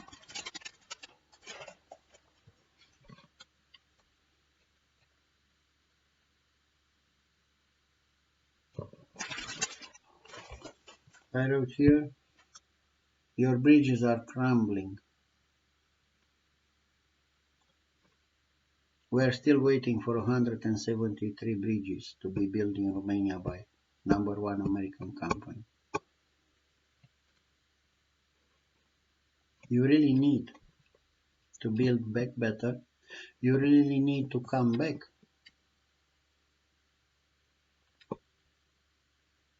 and pay the money that you stole from us. And you really need alternative kind of voices. Spotify Leo, Spotify the bridges, Spotify the important questions of our time. That's how you are going to have America great again. But there is one more thing, the context. I mentioned the expression of pretty boy. Pretty boy for me, it's a pretty boy. I see a kid. He looks handsome. He looks pretty. A boy is a boy for me. A young male. A boy is a boy. A girl is a girl. Even now you try to confuse good and bad. You try to confuse gender. You try to... English is my second language. There are no races connotation when you say a pretty boy. I learned to migrate. My grandfather was a carpenter. The other grandfather was a cook. None of them, they were slave owners.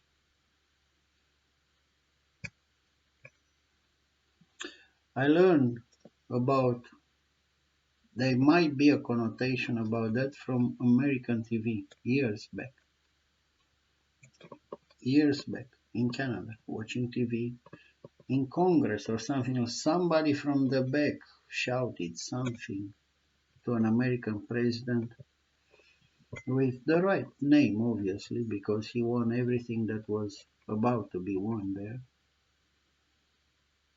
The American people believed he has the right name for them, and they are the one that do count. And to me, it was a crazy moment because I don't have this background of plantation and this profound trauma in the society, race in America.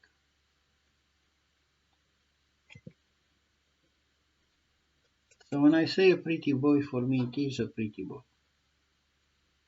A handsome man, it is a handsome man.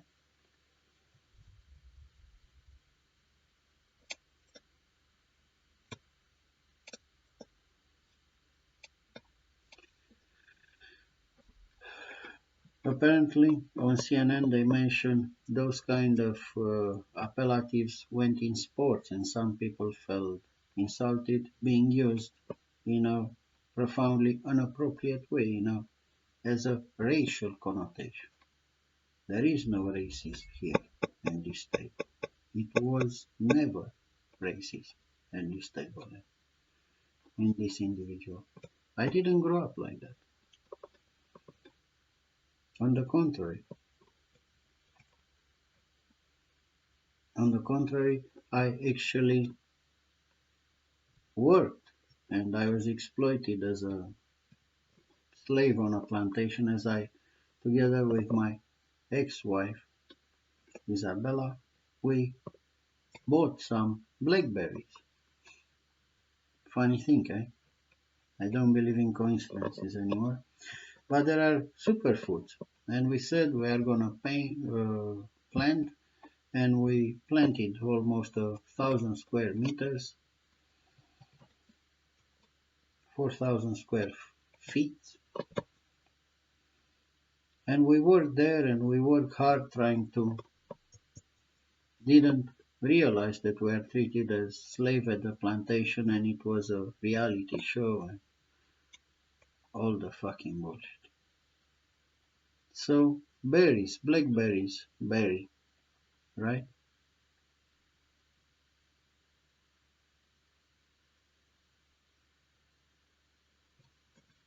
You are welcome to come and visit my berry plantation. And maybe we can Spotify talking about our books. The Promised Land is right here. The Audacity of Hope, I didn't read it. Maybe we can dream about our fathers. Or maybe you are just another American very worried, like the guys on CNN, about books that they have. What was this? Uh, Pop culture references and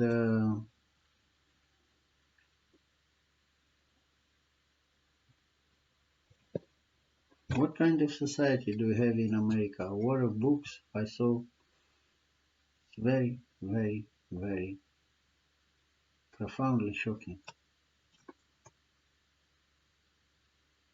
Fahrenheit,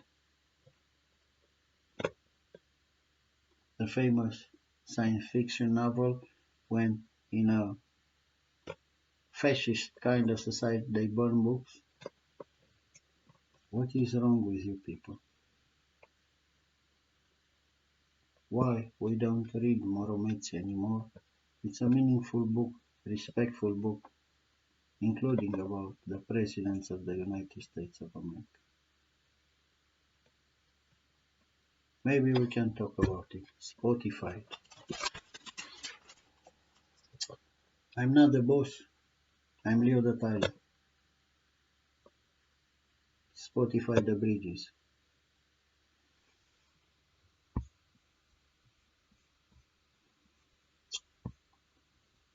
See you later, alligator. Hmm, not yet. There is one more thing. I don't know how it is with the rights. I'm gonna play a song because it's meaningful. I was tempted to play Keep on Rocking in the Free World to start with that. Apparently Hollywood has no problem of borrowing other people's situation from life and incorporating those life stories in their own movie scripts and series. Apparently Pirate Bay was a big, big problem for Mr. Hollywood. To me, it was a moment when I was able to enjoy a certain movie. I didn't mean to harm anybody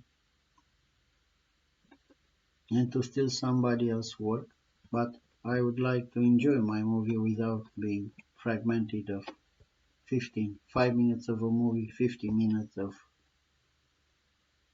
advertise, another 5 minutes of movie, another 50 minutes of advertise.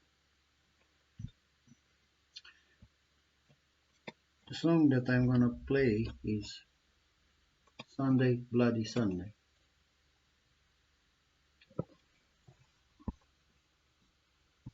Yet before of that, I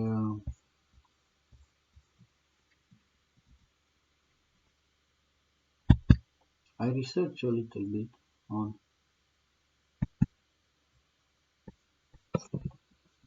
the internet, and I found that there is more than one Bloody Sunday. I knew about the incident with the Northern Ireland situation, but the first Bloody Sunday,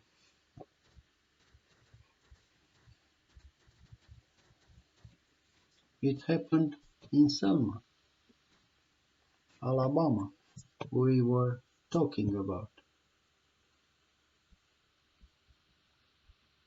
I think it's appropriate that we are talking about plantation and race in America, and not only in America, to read a little bit and educate ourselves. The first Bloody Sunday was in Selma to Montgomery marches during the first march action.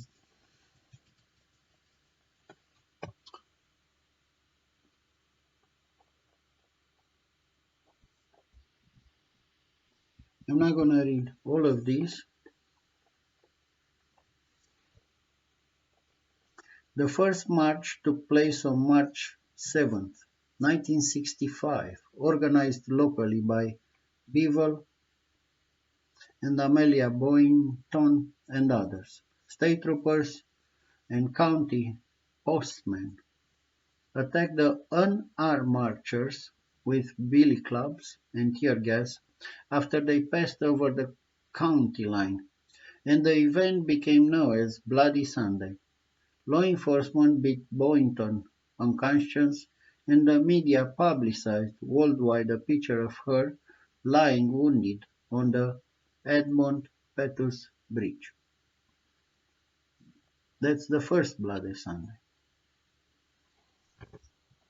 I read all the article, it's enlightening and immensely educational. And there is the other Bloody Sunday, 1972.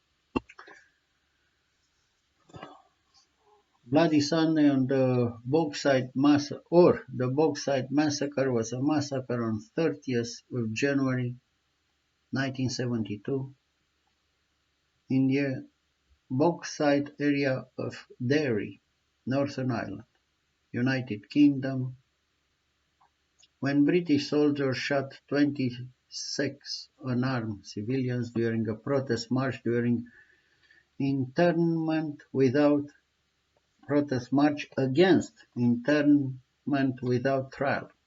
14 people died, 13 were killed outright, while the death of another man 4 months later was attributed to his injuries. Many of the victims were shot while fleeing from the soldiers, and some were shot while trying to help the wounded. Other protesters were injured by shrapnel, rubber bullets, and batons, and two were run down by British Army vehicles. All of those shot were Catholics. The march has been organized by the Northern Ireland Civil Rights Association. That's Bloody Sunday. There is an iconic picture here with a priest waving a blood-stained white handkerchief while trying to escort the mortally wounded Jackie Daddy to safety. Terrible kind of events. Unfortunately, the song, I read the lyrics, it's so meaningful. Unfortunately, in 2022, those kind of events are still happening all over the world, from Myanmar to Kazakhstan to even the streets of Europe or United States of America.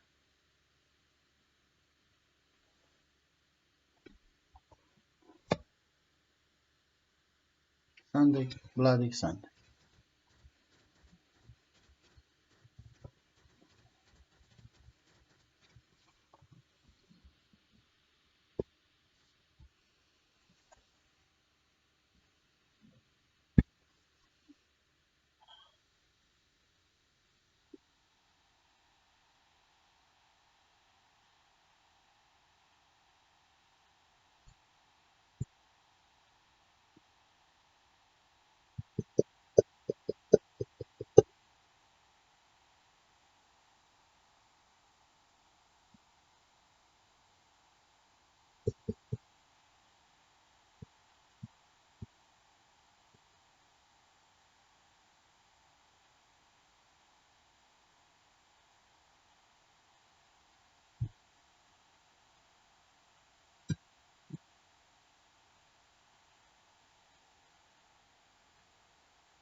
How long?